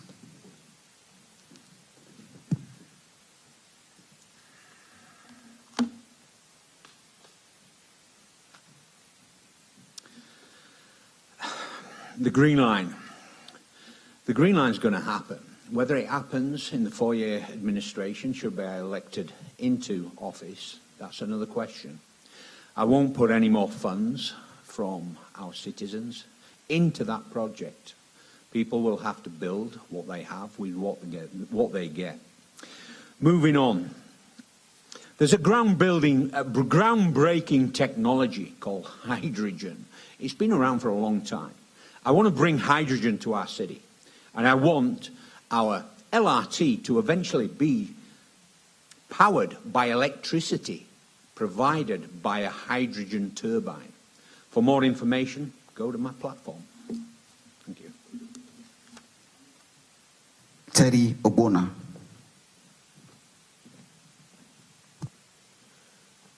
Thank you. I'm not a fan of the Green Line. I'm not against it, but I'm not a fan because it's a multi-year project that's going to end maybe 10, 15 years, and it's for the 1%, period. And it's in the interest of the foreigners that's going to be building this than Canadians. And I'm going to be investing funds that I will draw from provincial federal government and provincial government into hitch capital road shovel-ready approach projects, and more or less expanding on the BRT that we currently have. A lot of citizens, from knocking on the doors, they love the bus. It's fast, that they get where they're going. I want to make sure that senior citizens don't waste so much time booking an appointment a week in prior or waiting for 2-3 hours, waiting for a handicap access bus. That's not right. They should retire in dignity. So I want to expand on all those things, make sure there's quick access, immediate access for citizens in this great city. Thank you so much. Jeff Davison.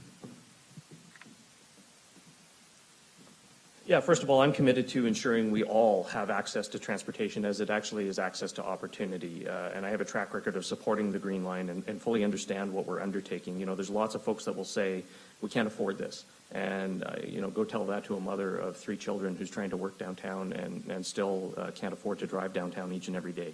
You know, we have to continue to look at improving the overall transit infrastructure network in our city.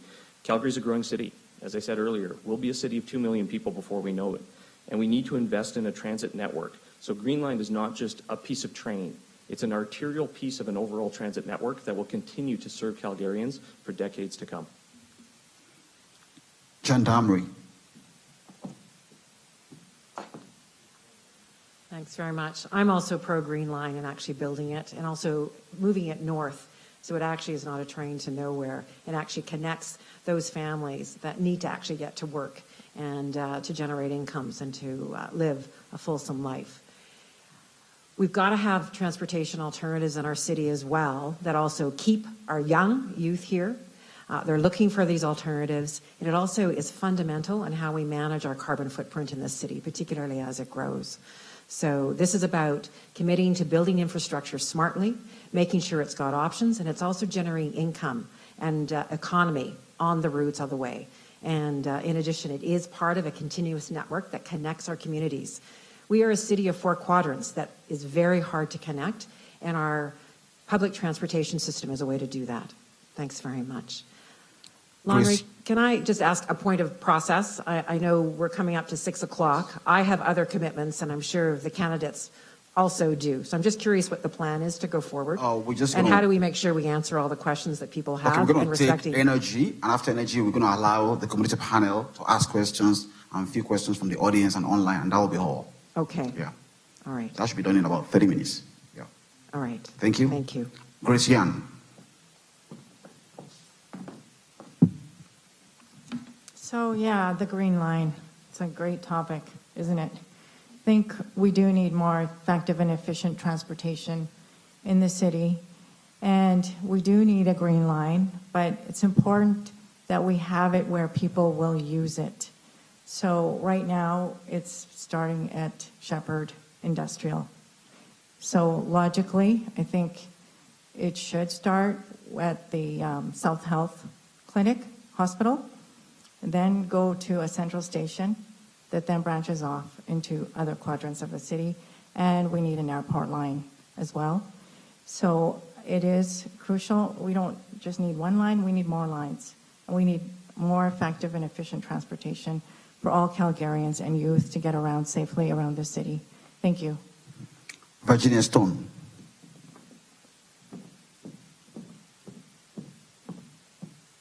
Sorry for having to leave there. The green line must be paused. We cannot be dumping this amount of money into these big projects right now when our economy is suffering, our people are suffering, and we're over 30% vacancy downtown.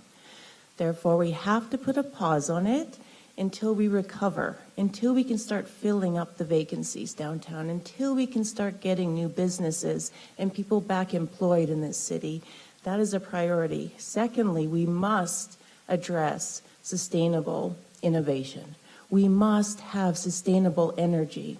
As he had mentioned, we have so many options right now, from converting to electric energy to hydrogen energy, and these are key things to bringing Calgary into the future with a forward-thinking plan of being the next modern smart city. Thank you. Zen Novak. Strong public transportation makes the city livable, and we want a livable Calgary. However, the Green Line in its current configuration will break our city. We'll have cost overruns into the billions going downtown, underground trenching. One of the things I find very interesting is City Council, who's voted on this numerous times, always talks that it'll create 20,000 jobs. It's actually 20,000 man-year jobs. If it was 20,000 jobs, the labor content alone would be $20 billion on a $5.6 billion projected budget. Also, our partners, federally and provincially, have put a hard cap on what they will contribute, $1.53 billion each. We as taxpayers will be on the hook for the other billions.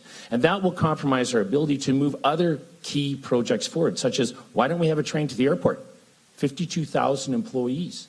Why don't we have better transportation to the Northeast and other communities where our real pools of workers who don't have 3 cars in their driveway reside?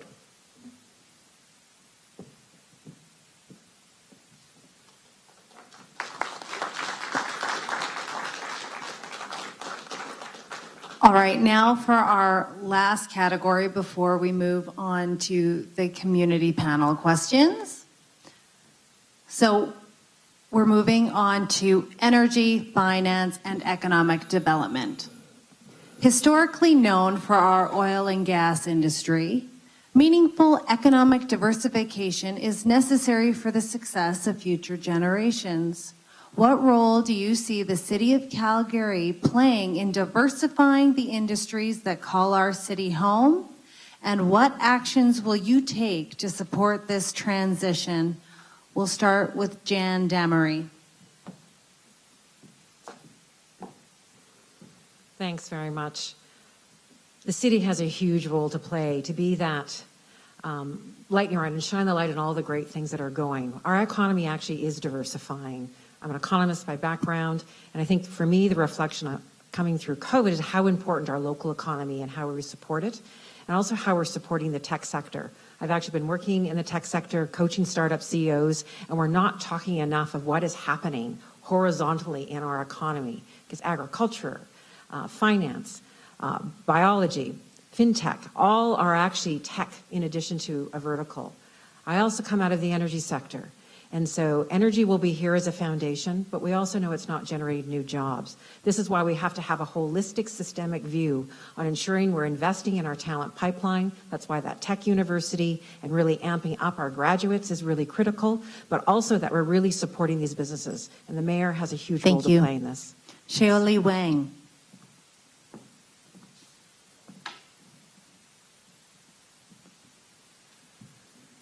The public transit, the green energy, nobody can say no to them. We all know what is right, but we always have a concern, that's a budget. The regressive nature of our city's sole revenue source, property tax, deemed the city unfit for overriding the federal or provincial government in the greener energy field. That's my position. Thank you. We can't afford those risks. Thank you. Virginia Stone.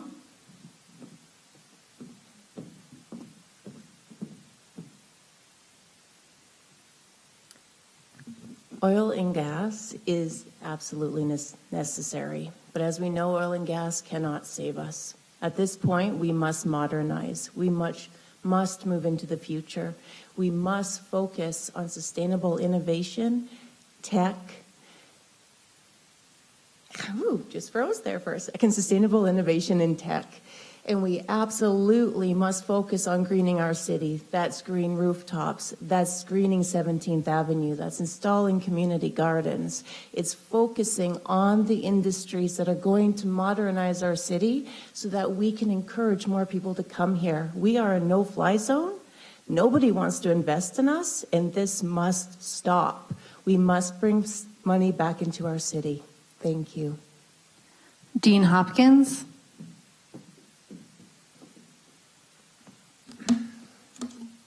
Hydrogen. I've done a lot of research over the past months on hydrogen and the benefits. It's clean energy. At the moment, Edmonton have a hydrogen hub. That is a group of organisations and infrastructures that can actively convert hydrogen into their economy. Medicine Hat, they have a hydrogen hub coming online in November this year. Calgary, we don't even have one. We've not even started. I want to bring a hydrogen hub to our city. This is the only platform topic that I cannot achieve within a 4-year period. But we've got to take that first step to move towards clean energy. Don't get me wrong. Oil and gas is going nowhere, in my opinion, for the next decade. I fully support oil and gas. We've got lots of gas, and we can change it into hydrogen and work towards zero carbon emissions by 2050. Thank you. Jeff Davison. Thanks. As somebody who spent 20 years in oil and gas, I really think it's time that we change the narrative here in our city and in the province. I think, we have to recognize that energy companies right now in Calgary are leaders in advancing technology, and we need the federal government to step up and recognize that. When you talk to the average oil and gas CEO, they will tell you directly, they don't want to be an oil and gas company for 5 to 10 years. They want to be an energy company for the next 200 years. That's why they're already investing in technology. We need the federal government to pay attention to clean energy solutions, green energy solutions, and invest here in our people, because Calgary is the only place globally that can lead the charge on Energy 2.0. Zane Novak.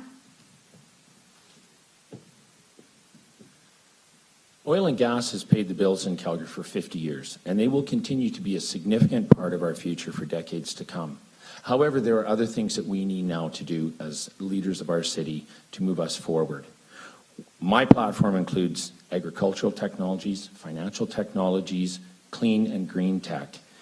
We never tell the story that oil and gas really in Alberta has the highest ESG in the world.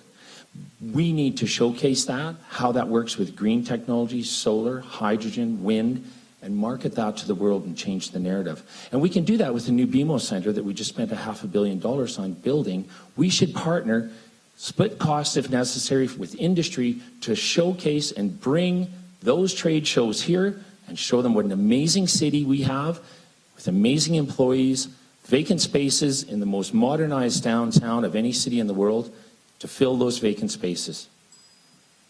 Grace Yan. First off, Calgary is becoming leader in clean tech. We don't need to transition away from oil and gas, but rather ensure that we have an energy mix. Greening the oil and gas industry is not only possible, it's happening. We should be very proud of Alberta's oil and gas oil sands, or in fact, part of the energy transition.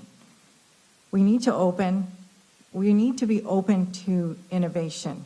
We need to diversify our economy to match our diversified population and cultures. As mayor, I would encourage this continued growth in green tech with oil and gas industry. Thank you. Teddy Agbana.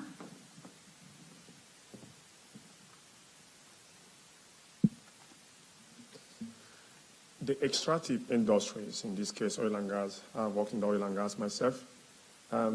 Energy, they built this city. I can't say this anymore, but all I'm saying is that I've seen oil and gas companies occupying 10, 15 floors when I was working for a real estate investment company and shrink.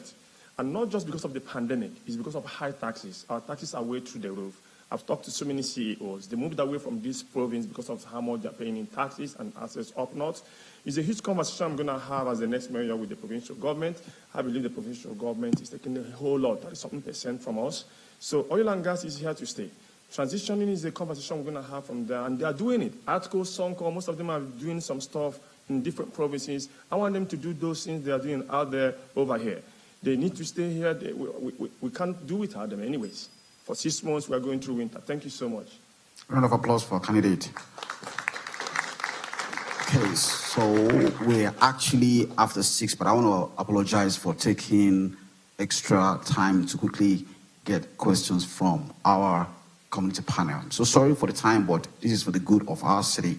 Adeleke, are you ready with the microphone? So we're going to be asking questions, and we're going to be taking about 10 questions from the community panel, and then we have Pastor Anthony, we have Maricha Antonio, we have Cesar Kala, then Dr. Akisikwe, and Charles Osuji. So let's start with Pastor Anthony, and then the questions will go to first Charlene Wang will answer, and then the next person. Go ahead. All right, thank you very much. My name is Anthony Greco, and together with my wife Madeline, we pastor Calgary Life Church. And we moved to the city 25 years ago, started a small group in our home, and it's grown to about 800 families today. We believe that our love for God is shown by how we love our neighbor. And so we're very inclusive. We have over 50 different nationalities represented in our church. We have people from all walks of life. We have young people that have transitioned. We have young people that are facing all kinds of challenges, come from broken homes, that are at risk. And so we minister on a weekly basis to several hundred young people. My point is, my challenge in this city is I've heard different members talk about the importance of a cultural hub or investing in the youth. As a faith leader in this community, it was incredibly difficult to find a place for a house of worship. I'm not sure if you're aware of, but in the city of Calgary, there is no place, there's no allowance for zoning of a place of worship in any of the new subdivisions. I know it comes down to tax dollars, but there's a great study called the Halo Research Study that shows that for every dollar that is given to a faith community such as ours, the community benefits by $4.77. We do grief care, marriage courses, parenting skills, support groups for those that are in addictions. We have so many different programs that we run. So my question to you would be, are you aware that there's no zoning? For me as a faith leader, I have to believe that the City Hall does not see the value of having a house of worship that benefits the community. And number two, would that be something that you would address in council to see that there would be some kind of place for a house of worship in new subdivisions?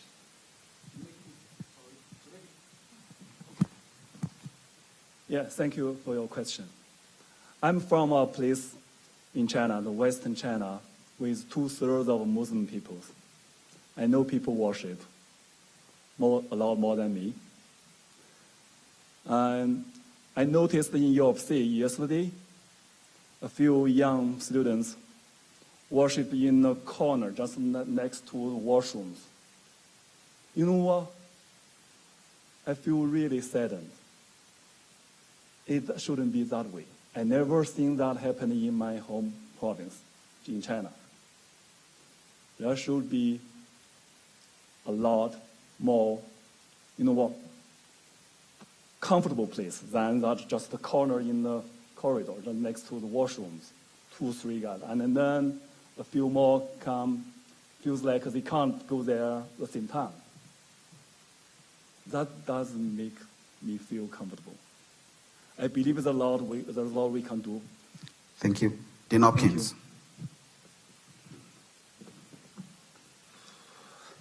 I'm a full believer in healthy mind, body and spirit, and any organisation in our city that's helping communities and people from any community is a big plus in my area. I've volunteered actively throughout our city for the last 10 years and still do to this day. I launched my own charity in 2019 called One Direction Calgary, and its focus was on bringing charitable groups together to do good things in our city together.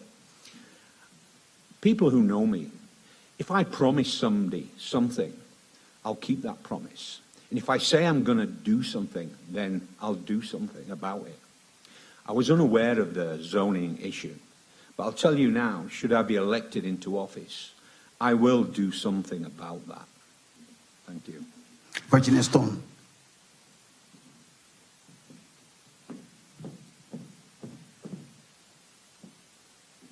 I just want to say thank you to you both for the very important work that you're doing. People like you hold our communities up and keep people standing on their feet, so thank you. I am a very spiritual person myself, and I believe in the right to all beliefs, whether you're religious or spiritual. We must accept one another's differences, and we must celebrate them. So if I was to become mayor, zoning would be key, because it sounds like that is your only issue right now in hurdle, and I can't see why on earth we wouldn't just do that. It's simple. Thank you. Terry Obuna.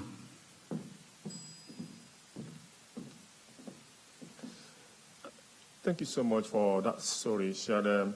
I'm aware about that, and I tell you, it's just because of the bureaucratic process we have at the City Hall. The red tape is insane, and it's not fair. I was over in a weekend at a short story, a Muslim community. They still today worship in Kinkora, in part of Kinkora, in a church, a Christian church, for the past 10, 12 years.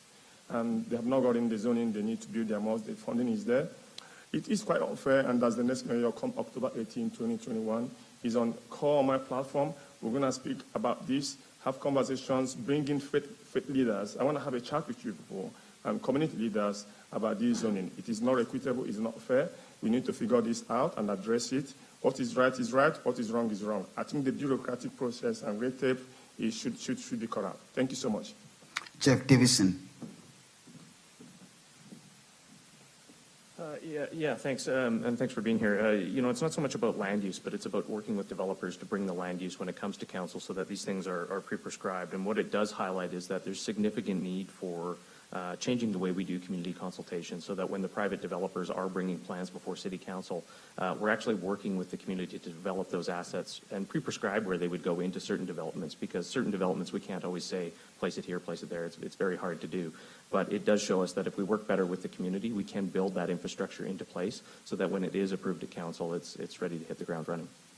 Zane Novak. It's a well-documented fact that the 4 key cornerstones to happiness in a person's life are family, community, faith, and work. If we are not building our communities to accommodate, not only accommodate, but allow those 4 things to flourish, we've failed. We have to review how we're building our city and our communities. John Damery. Thanks so much for the work you do in connecting our community. And you've raised a really critical issue. In fact, if you go on my platform, you'll see some very specific ideas to reduce actually this sort of regulation, because we actually regulate business or places actually through land use. And it actually has to stop. We need to regulate the things we don't want, and yet we're regulating the things we do want. And so some very specific plans to do that. So it's very much on my radar screen. Thank you. Grace Young. Yeah, thank you so much for being here and letting us know that this is a challenge, because you're right, 18,000 people employed by the City of Calgary. I think we can increase efficiencies.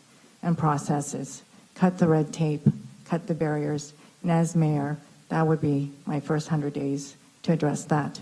Thank you. Thank you very much. So for our community panel, to save time, we'll appreciate if you can just direct your question, and if you want any candidate to answer in particular, just specify so as to save time. Let's have Elder Treffry. Okay. You know, I actually am going to suggest something else, just because in the interest of time, I know you have commitments at 6, and to be fair to the process and to honor your questions, I know that Lanre has been in touch with all of you. So I wonder if it might be amicable for him to send the community panel questions directly to all of you, and then to share them on your platform, My City Speaks to Me, as a follow-up to this event. Okay, so thank you very much for that. But for the next, thank you for that. Thank you so much. So Thank you, thank you. I did promise, I did say that 30 minutes will be done. So for the next 15 minutes, let's just try and do what we can do, and 6:30 will be done. Okay, so let's just take some few questions, and then by 6:30 we should be done. Thank you. Yeah, we have 15 minutes more to end this segment. So, Elder, just direct the question to a candidate. Thank you. My question is very brief. We are the forgotten people. We're the original people of this country. We're an afterthought. Government says, no, it's a federal, it's a provincial. We don't come into conversations in municipal governments. But you'll see down the street, there's eyesores that you don't want to see. I don't know if any of you have a platform for Indigenous people here. There's extensive research that has gone across this country and put together a truth and reconciliation program. So my question to you is, what is your platform? What are you going to do about all these people that are being housed in jails? These people are coming from places where they don't have good running water, but we're building these pipelines that are billions and billions of dollars. And we're the first people that lived along the waters, but all of our waters are polluted. Thank you. Okay, so to be fair, let's just have the candidates answer the question, and we'll take 2 questions, and that will be all for today.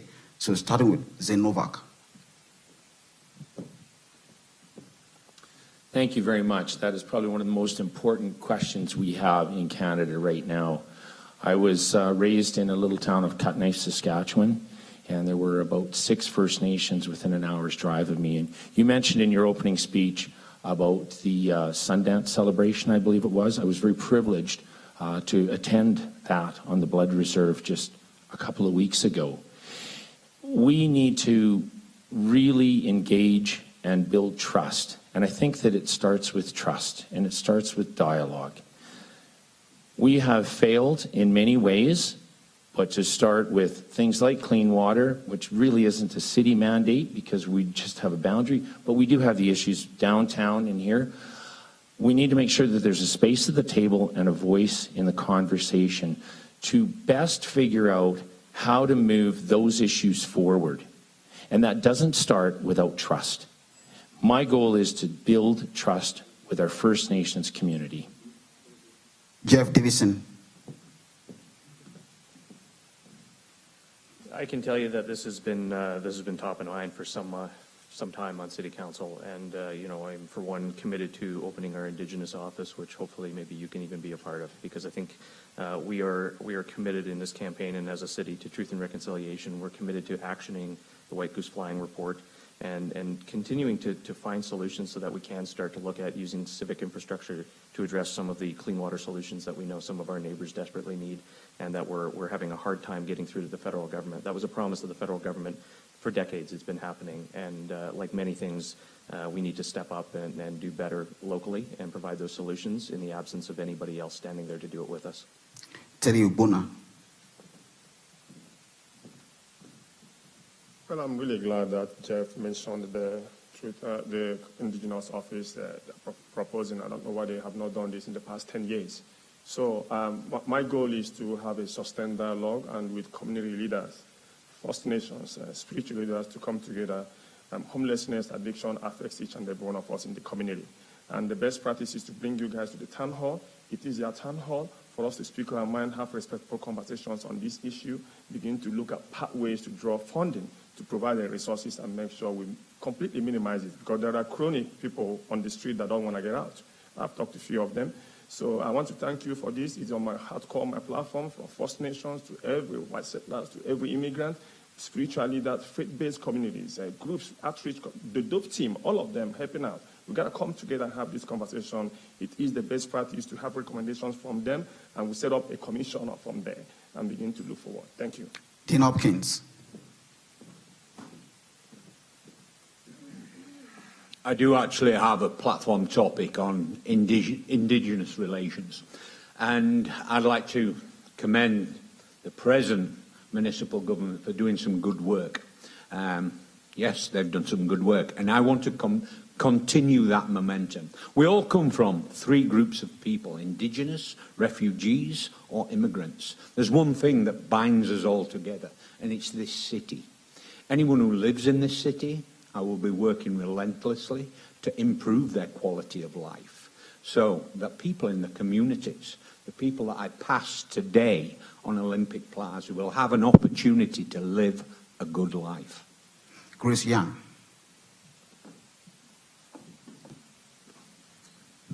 Thank you, and honored to meet you. I have Indigenous people in my family, so it is a topic that's really, really important to me. You know, that reconciliation, truth, and amends. We really do need to focus on learning, okay, from the community. There's so much we need to learn, and we need to take action.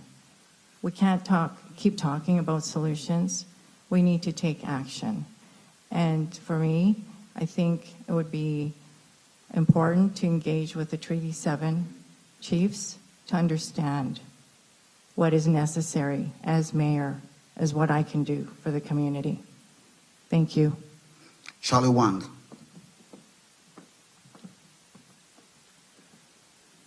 I have a dozen homeless friends. More than half of them Indigenous. I cried for them hundreds of times the last couple of years. They all know me by name, but they never call me Shaolin. They call me friend. I love to be called friend. That means a lot to me. I made a commitment to bring 3,000 homeless citizens back home. The city is strictly liable to all homeless citizens. The city didn't even done a survey on our homeless population for years. And homelessness is a national disgrace. I take that deeply personal. I feel the pain.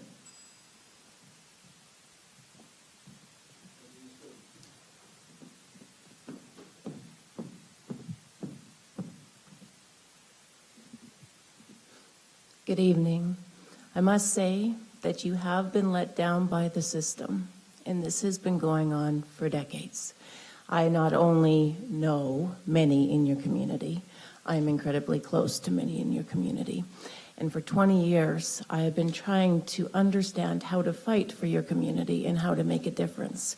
And the one thing that we must do is sit down and have open discussions, because I can list 50 different issues aside from lack of water, aside from lack of housing. There are so many deeply embedded issues that go all the way into education. So this is what the next mayor needs to do. We need to stop talking about this. We need to stop brushing these issues under the carpet, and we must find resolution.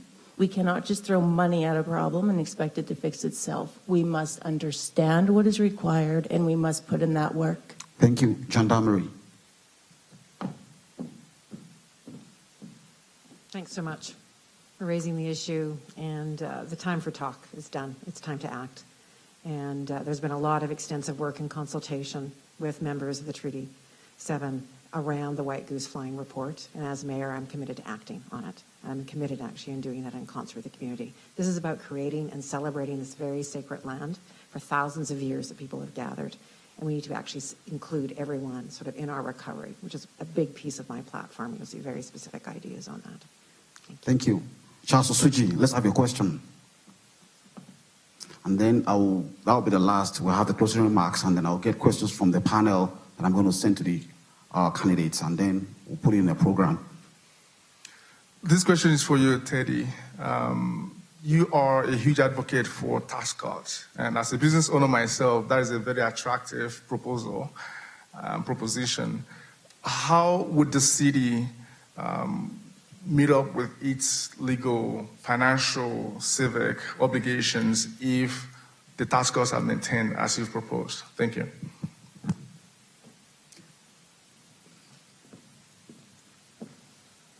Thank you very much. The proposal I have, I make that case to the council come October and I'm elected, is we're going to freeze hiring at the city of Calgary. There's so much waste and excesses at the city of Calgary of over $1 billion a year. We are having an operating budget of close to $5 billion, $4 to $5 billion a year. Most of them are not being disclosed. And we're going to cut down on elected official salaries. I'm going to take a huge pay cut, 20-25%. Same applies to anyone in council, elected police chief, the city chiefs and departments. So there's going to be cutting down, freezing hiring is going to save a lot, and we're going to put that money into something else to supplement other services. And there's going to be a huge conversation politically behind the scenes with the provincial government. They're taking a whole lot of taxes from us. And that's going to be, if we're seeking a fair deal from the federal government, I think we should seek a fair deal from the provincial government. Thank you. Damery, respond, and then we're closing remarks.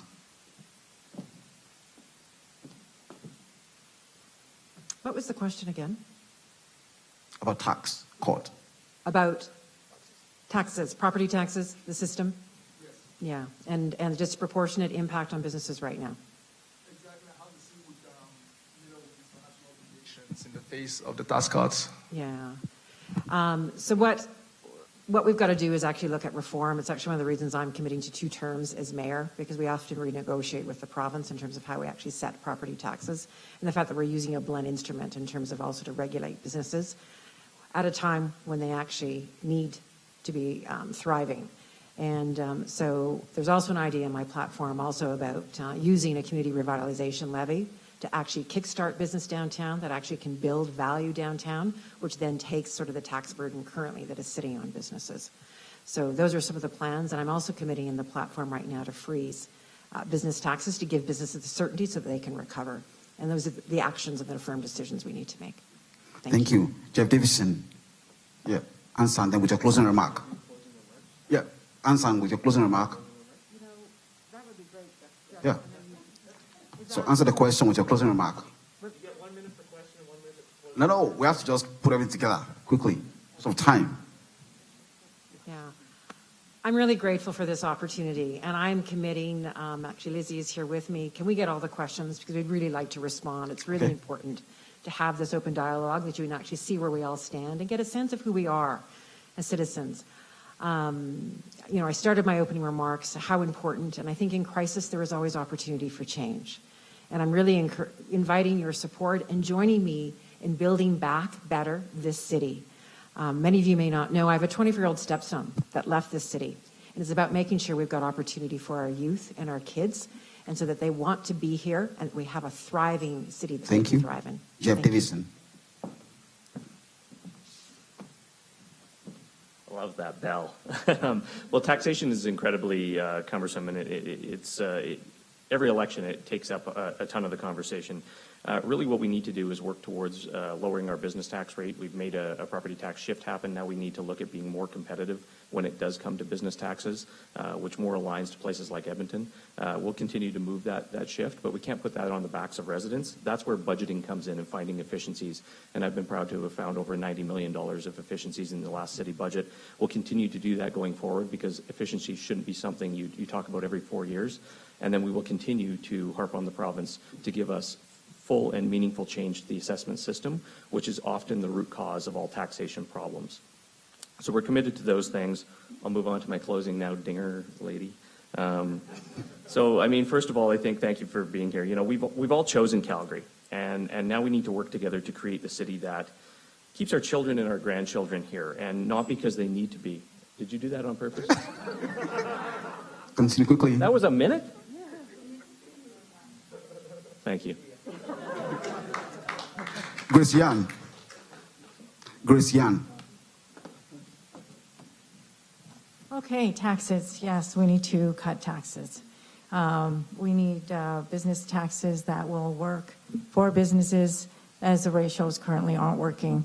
Over 60% of businesses had to close during the pandemic.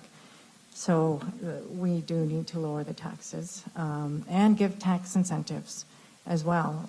Maybe reduce taxes if you employ less than a number of people.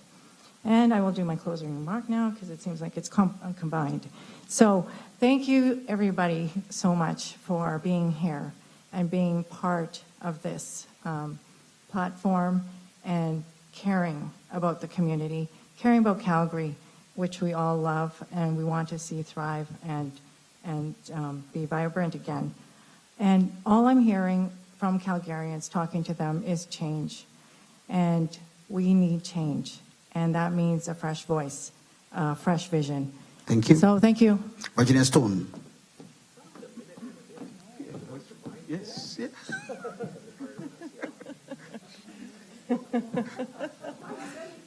This is speed politics. Okay.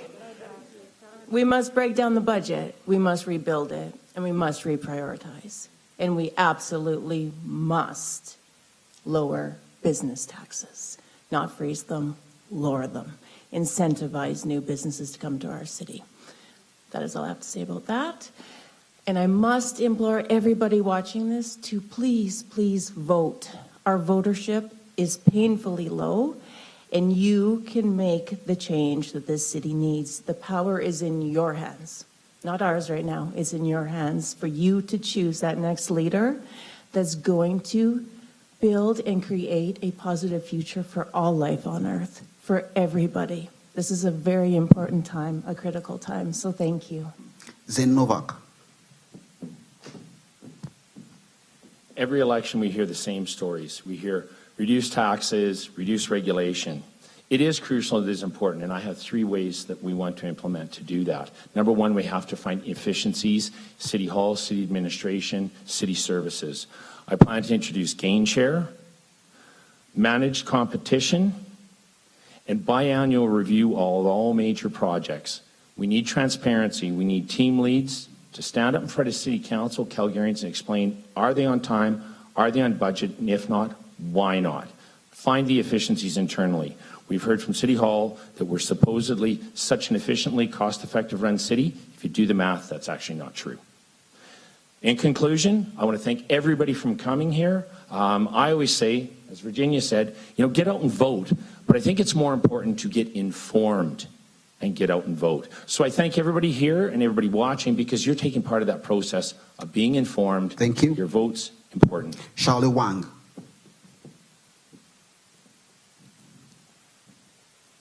First, I want to finish this gentleman's question. So worship, the religion is high in our values. I was born in the place with a whole lot of different religions. We respect that. But the way to respect that, we have to first solve the budget problem.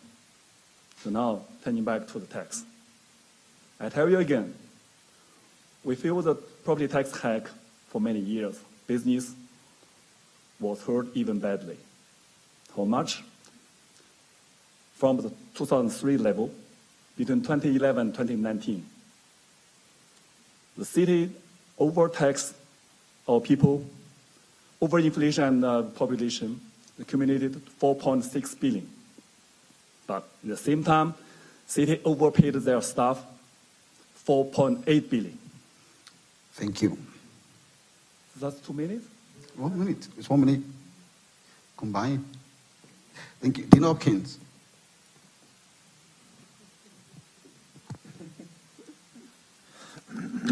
I agree with Mr. Davison there.